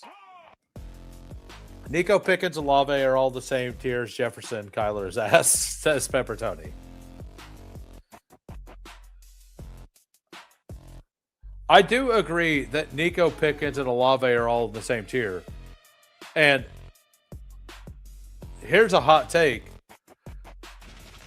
I think Zay's in that tier. Hurts over T-Law and Herbert. I think I do have. Yeah, I can't do it. I actually have Herbert over him as well.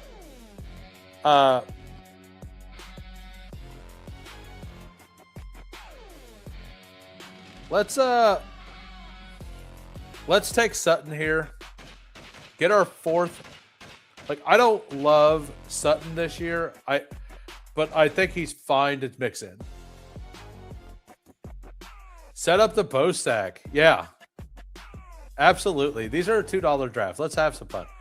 Rug pull the viewers. I did. I rug pulled the viewers. We got it. We did the thing, guys. Exactly. Jefferson's a talent bet. Kyler doesn't have to be awesome for Jefferson to be a really good pick this year.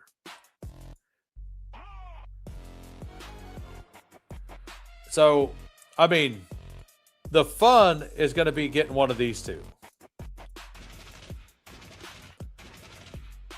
Like, we've already leaned fully into CMC, right? Like, we're already on Hero. I just need to get some projectable points at RB here. So we're going to go ahead and take one of these guys, assuming we can. Yeah, that's where I'm at. Yeah, I mean, this is true, but great players like can also be like, if you want 0% JJ, go ahead, Pepper Tony. Like, you're not going to convince me to do that. I think he's a fine pick. He's a you keep talking about how bad Kyler is and all of that. Like, that's great. Like, I'm not a big Kyler believer either. But, like, he's going to be like, I believe he's going to be better than they were last year. And if he's the 20th best quarterback in the league, Justin Jefferson's worth that price. End of story. Jefferson is a high floor, low ceiling player Yeah, no, he is.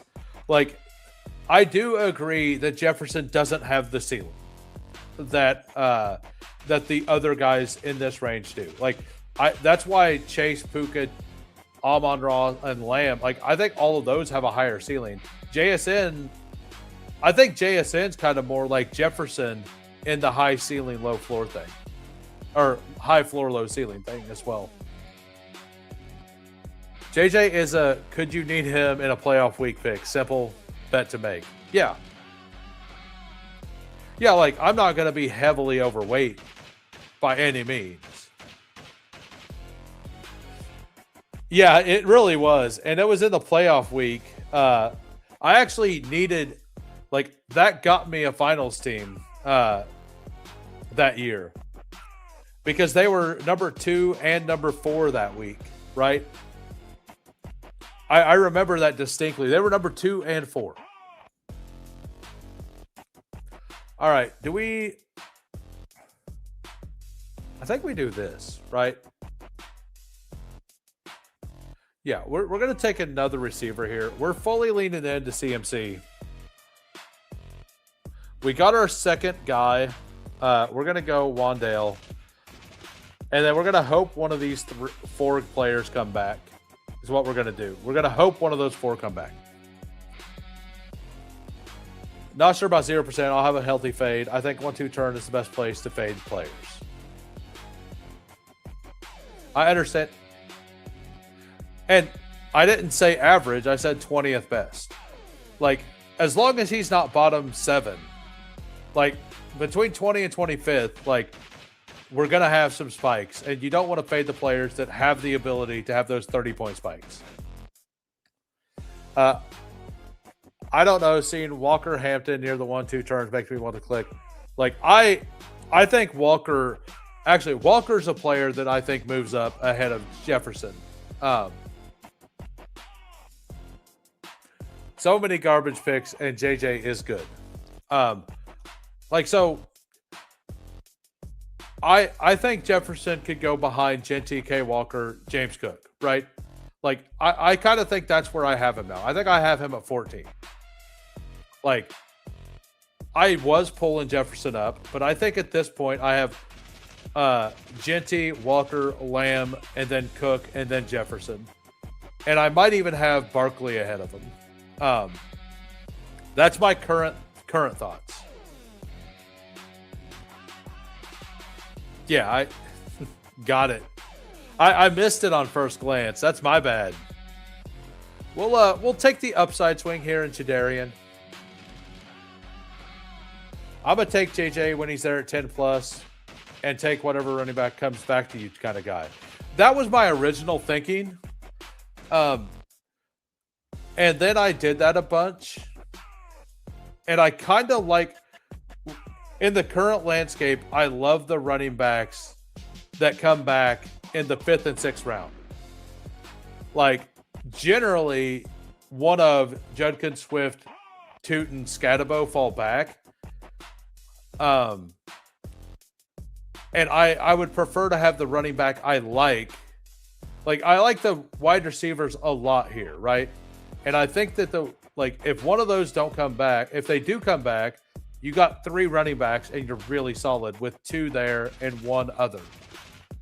And if they don't fall back, like, you have double anchor with 4 wide receivers that feel solid. Or maybe you start your quarterbacks there. I just think that the double running backs feel better in the current landscape based on the prices that come back to you at the other positions. All right, so yeah, we're going to take George Kittle here. Let's do this. JJ Neighbors could be the nuts at the 1-2 turn. I could see that. 17 games are possibly cooking. And actually, Neighbors is a good shout to be one of the best risers as well. If we find out that he's there at training camp week 1, he's going to move up instantly, like up here, right? If we find out he's not going to be ready for training camp week 1, he probably falls back all the way, right? So, you may not want to start. Well, right. Like, I mean, I have 12%. Like, I just want balanced picks of those players, right? I'm going to be overweight Genty a little bit. I'm going to be overweight Walker a little bit. I'm going to be a little underweight on HN. I'm going to be a little underweight on CeeDee Lamb. And, like, everybody else, I'm just going to kind of be at the field. Like, that's what I want. All right, we'll take Shakir there. What's up, Nice and Blunt? How are we doing? Oh yeah, like I'm gonna be at the field on or higher on Neighbors because he is a difference maker. Whatever, like it's the Rashee Rice theory from years past. Like you want the best players in the money weeks. Now he didn't necessarily work out in those weeks, but he worked out a bunch of weeks up until then. And if you just flip the schedule around a little bit, everything changes, right?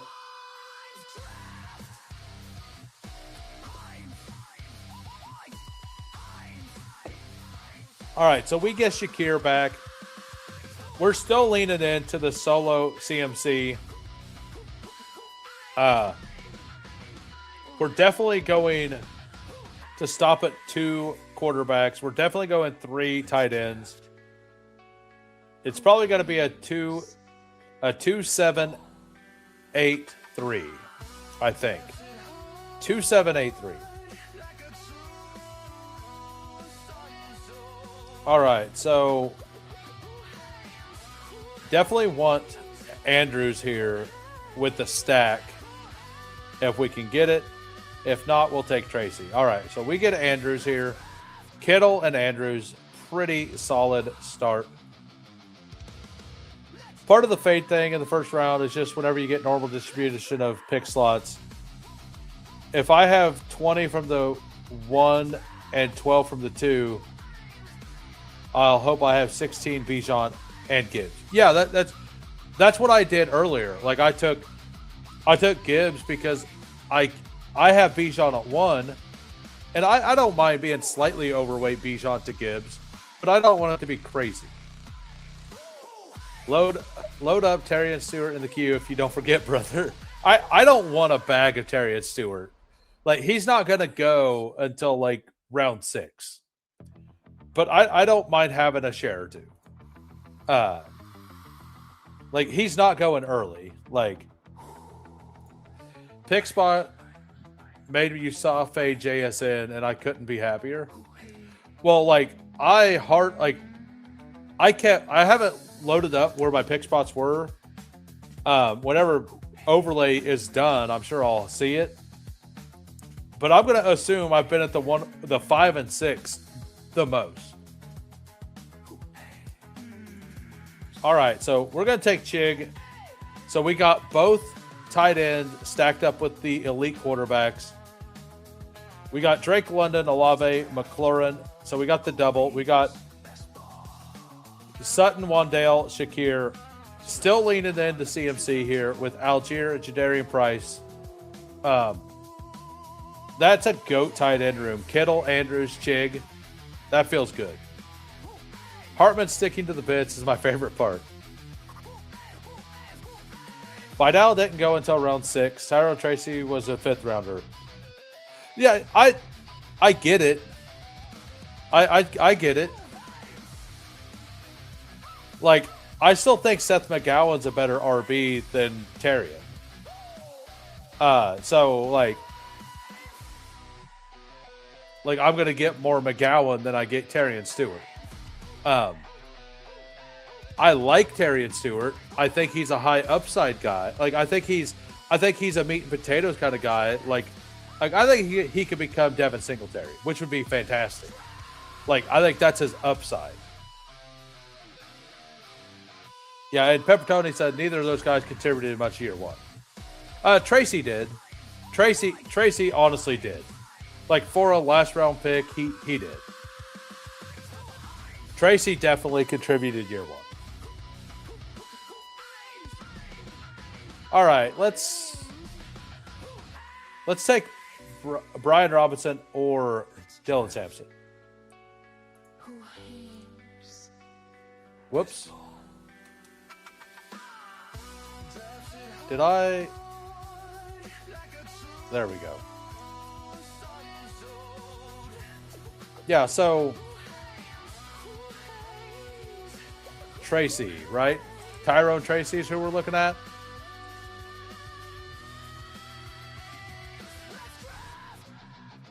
So 2024 game logs. 19, 14, 16. This is full PPR, so take 2 points off of all these numbers. 23, 22, 14. Like, he contributed quite a bit. Like, that's pretty solid for somebody who went in the 5th round, right?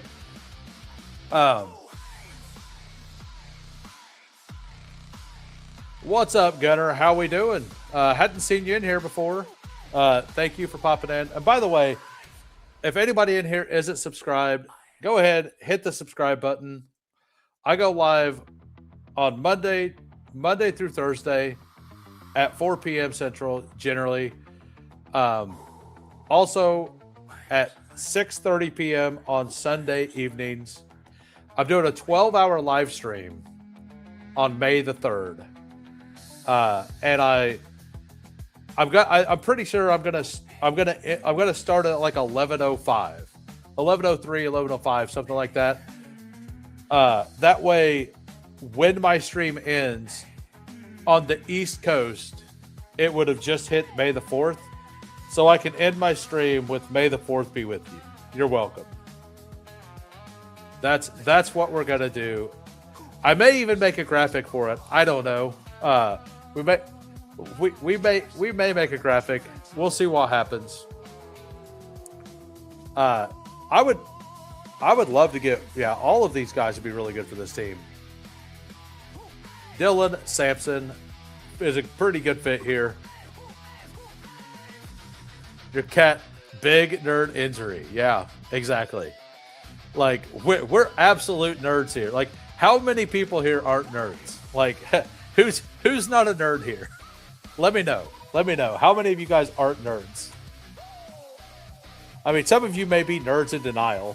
That's like, I'm sure a few of you are out there denying it. Just, Yeah, Leia approves. Nice and Blunt's cat is named Leia. And by the way, if you aren't subbed to Nice and Blunt, go give them a follow as well. I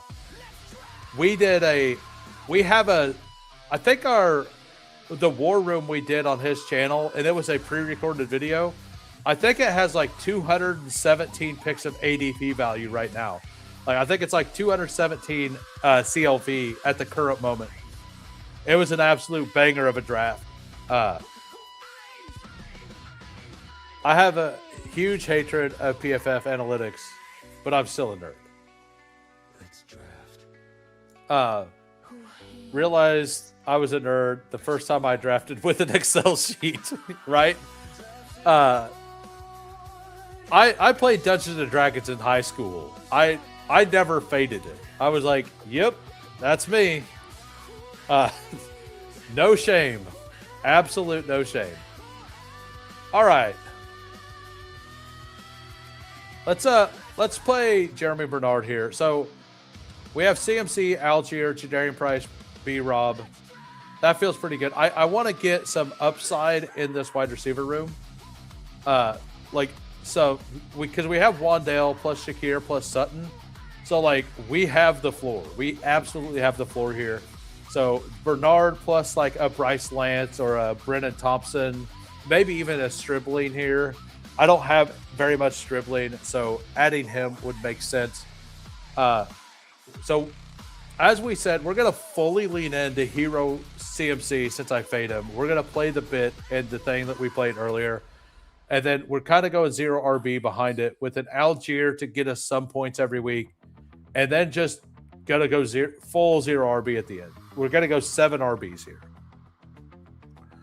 Like a Ray Davis would make sense. Katron makes sense. Claiborne is one of my favorite picks down here. I kind of like Claiborne straight up over Katron Allen. I think, like, I have him back to back. I know that. Getting both of them would be awesome for this team.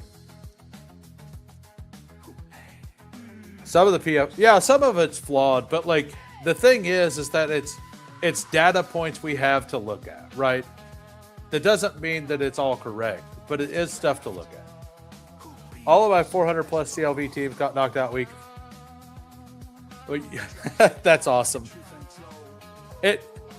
I'm not saying CLV wins you the leagues, but it does feel good. It definitely wins the feel good game, right? I think adding 10 to 15% analytics to scope, 85 to 90% tape is a decent approach. Making sure the numbers back up what the IC. Yeah, I'd rather have a baseline than nothing at all. Yeah, that's kind of what I look at the PFF stuff as like it. Number one, they're the only ones that chart some things, right? So like it's hard to like, even if it's flawed, if it's the only information you have, like it's a baseline to some level, right? Like they're not 100% wrong, correct? Kyle Pitts was their second best pass blocking tight end last year. Hey, absolutely, he is explosive. Like we'll we have time. So Claiborne is my third most owned running back. Emmett Johnson, Rashad White, Claiborne, Brian Robinson, Brooks, Vidal, DeAndre Swift. I really like the DeAndre Swift price. All right, so Claiborne is the guy that makes it back. So that feels like plenty of upside for this room. We got CMC to get us there. We got Algier, B-Rob, and Sampson to like try to bring these 3 rookies along. Look for a Bryce Lance here. Bryce Lance goes in almost every draft now, though. Ted Hurst already went. Stribling, did he go? Like, it'll be between one of these two, most likely, for my last pick. I'm at 12%. And click. Oh, so you like just now found out about him, I guess. I've been on Claiborne since the beginning. I had 24% Claiborne at one point. I forced myself to stop taking him. And then I got all the way to like 13%, and I've been taking him a lot since then. Because I want to be double the field. Like, I want to be 16%, and he's not a 100% drafted player. So, like, 16% is more like 40%, right? All right, so we get Deshaun Stribling here, our second share. We got a 2-7-8-3. We got Lamar. We got Jaden Daniels. Running backs, we got CMC. We fully leaned into it. Tyler Algier, Jadarian Price, Brian Robinson, Dylan Sampson, Katron Allen, Damon Claiborne. Wide receivers, Drake London, Olave, Terry McLaurin, stacked up. We got Cortland Sutton, Wandale, Shakir. So we have 3 studs, 3 floor plays, and then 2 more upside swings with Jeremy Bernard and Stribling. Tight end, we have George Kittle, and then Andrews and Chig, both stacked up. So we got a double stack with Chig and McLaurin for Jaden, and then we have Lamar stacked up with his number 1 touchdown guy in Mark Andrews. I think this is an awesome team. This is a really fun team. Let's see what the chats talk about. Cooler's is laughing.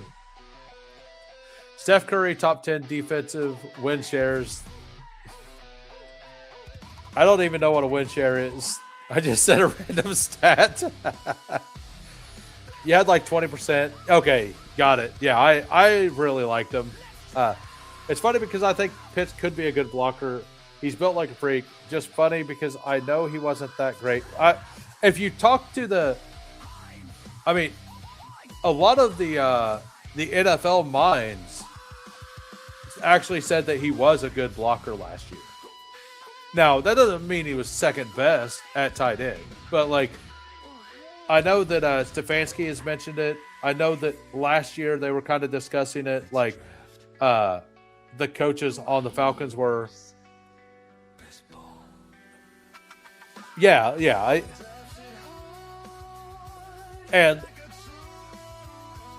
He was definitely a good blocker, but not like second best at tight end is probably a little off. I would agree there.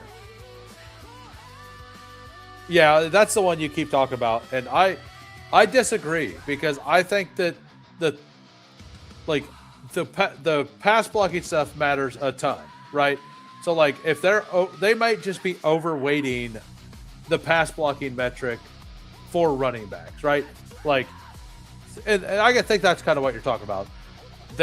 You think that they're weighting the wrong things to a higher degree, right? Because if you look at just pass blocking, Rachaad White was probably like top 3, right? Yeah, and that's why he gets pushed up so high. He wasn't great at the actual running the ball stuff. It's just because they don't drill down by assessment, so they treat a blocking a nickel as corner. Yeah, exactly. Because like he's like Charlie Kohler, whenever he's blocking as a tight end, he's going down against an edge, and then whenever Kyle Pitts is blocking somebody, he's blocking like he probably got split out, or he's chipping a nickel or a corner, right? Or he's chipping a DN. He's not fully blocking a DN. He's chipping the DN. You went 2 elite tight ends for the first time. We will review all of these teams because we're going to be done after this. We got Lutz at the 101.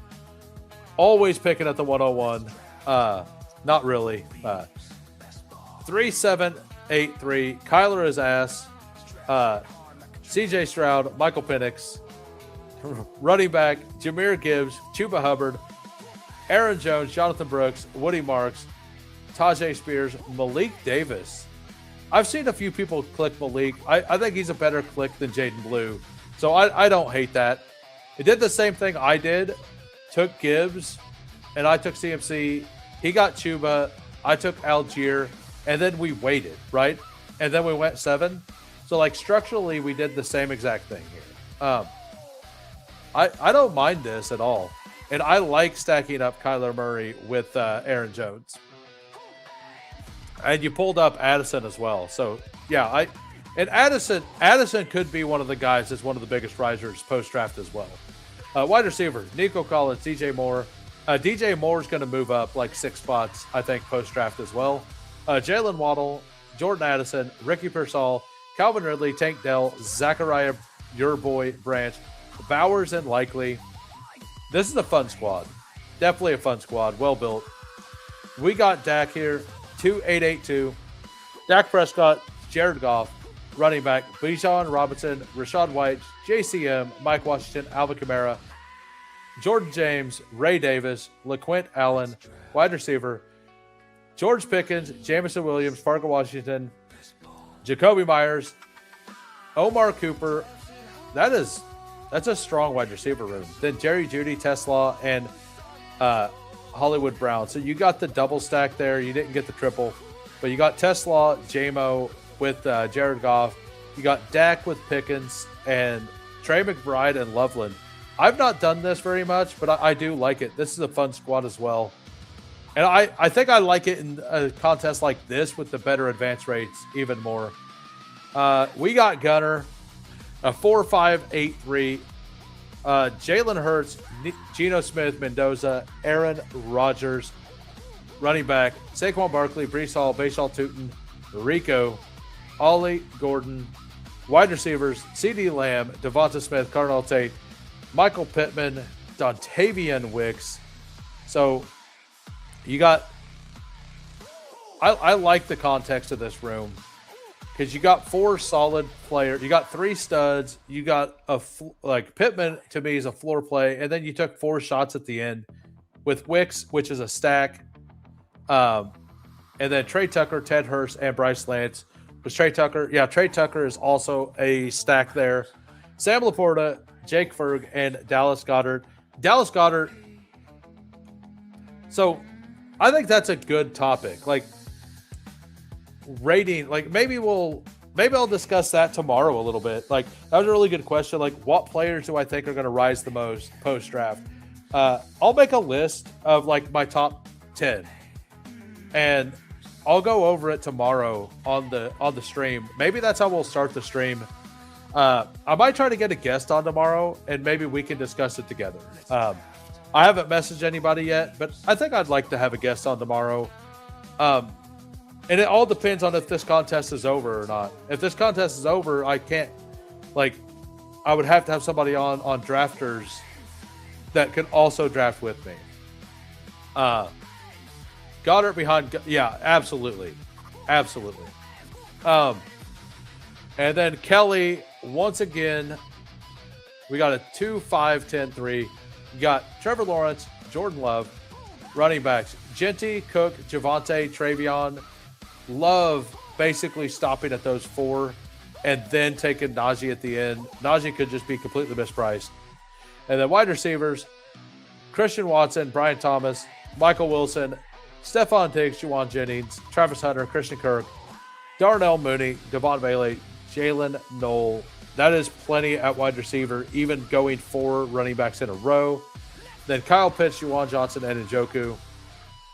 That's a fun squad as well. I like it. Aaron Jones is one of my higher, I think Aaron Jones is here at 11.4%. So here are my current exposures for anybody who cares. Number 1, Omar Cooper. Wide receiver, Omar Cooper, Jeremy Bernard, Pat Bryant, Amon-Ra. Amon-Ra is my one stand right now. Flournoy, Carnell Tate, Zay Flowers, Wandale, Nico, Jaden Reed, McLaurin, Pearsall, Horton, DJ Moore, Alec Pierce, Olave. Those are my 12% stands at wide receiver. At running back, Emmett Johnson, Rashad White, Claiborne, Vidal, Jonathan Brooks, Brian Robinson, DeAndre Swift, Bijan Robinson, because I got a bunch of picks early. Scadabo, Hampton. I'm kind of like leaning towards Hampton being a further down the board pick than I originally did. I do think that Keaton Mitchell gets some work, and I think that I don't think it helps Mitchell as much as it hurts Hampton. It's kind of where I'm at with it. Ashton Genty, Rico Dowdle, J.K. Dobbins, and then Algier, Aaron Jones, Katron Allen. Those are my 11% and higher at that position. Quarterback, Chuck, Jaden Daniels, Cam Ward, Goff, Lamar, and Aaron Rodgers. I'm making a big stand on Aaron Rodgers here. Well, not a big stand, 11%. And then tight end, Loveland, Kraft, Juwan, Strange, Chig, Gunnar Helm, and Goddard. I feel very good about most of those exposures. Some don't feel great. Did you hear about how Amon-Ra and his brother had to end? No, they had to kiss? That's fantastic. Stonewall. Aaron Jones dismantled Michael Parsons in that playoff domination. Yeah. All right, but we got the 40 likes. Thanks everybody for popping in today. We are going to head out. I want to thank everybody for popping in. I hope this contest or a different one is open tomorrow on Underdog, so I can do some drafts on here and invite a guest. Either way, a 220-pound, 4'4", real-life, first-round running back with McDaniels. Let's not overthink it. Yeah, like I'm not saying I'm out on Hampton. Like I'm definitely not out on Hampton. I'm definitely still going to be overweight Hampton. But I originally was going in with like the idea I was going to be 15% Hampton. I'm going to be more like 11 to 12% Hampton. Um, like I just think that like Genty and Kenneth Walker should clearly be ahead of him. Is it? Uh, I'm overthinking it. Says zero. Like I do think that like getting the less touches because Keaton Mitchell is there matters some, right? I'm not saying it's the end of the world. By the way, I did get the partnership stuff all figured out. I have everything set up. Just need to set up the memberships. The super chats will be live. I think they may be live now. I don't know, but they'll definitely be live tomorrow. But have a good day, everybody. The goal is to get the memberships and all that stuff set up like the week before the 24-hour live stream. I just want to have it set up for that to kind of celebrate together with everybody. I'm not sleeping on Saquon. Like I guess I got 5.5. Like my goal was to be at 6% Saquon. So I failed there. Like I kind of want to be around there. But thanks everybody for popping in. Have a good day. See y'all tomorrow. Peace.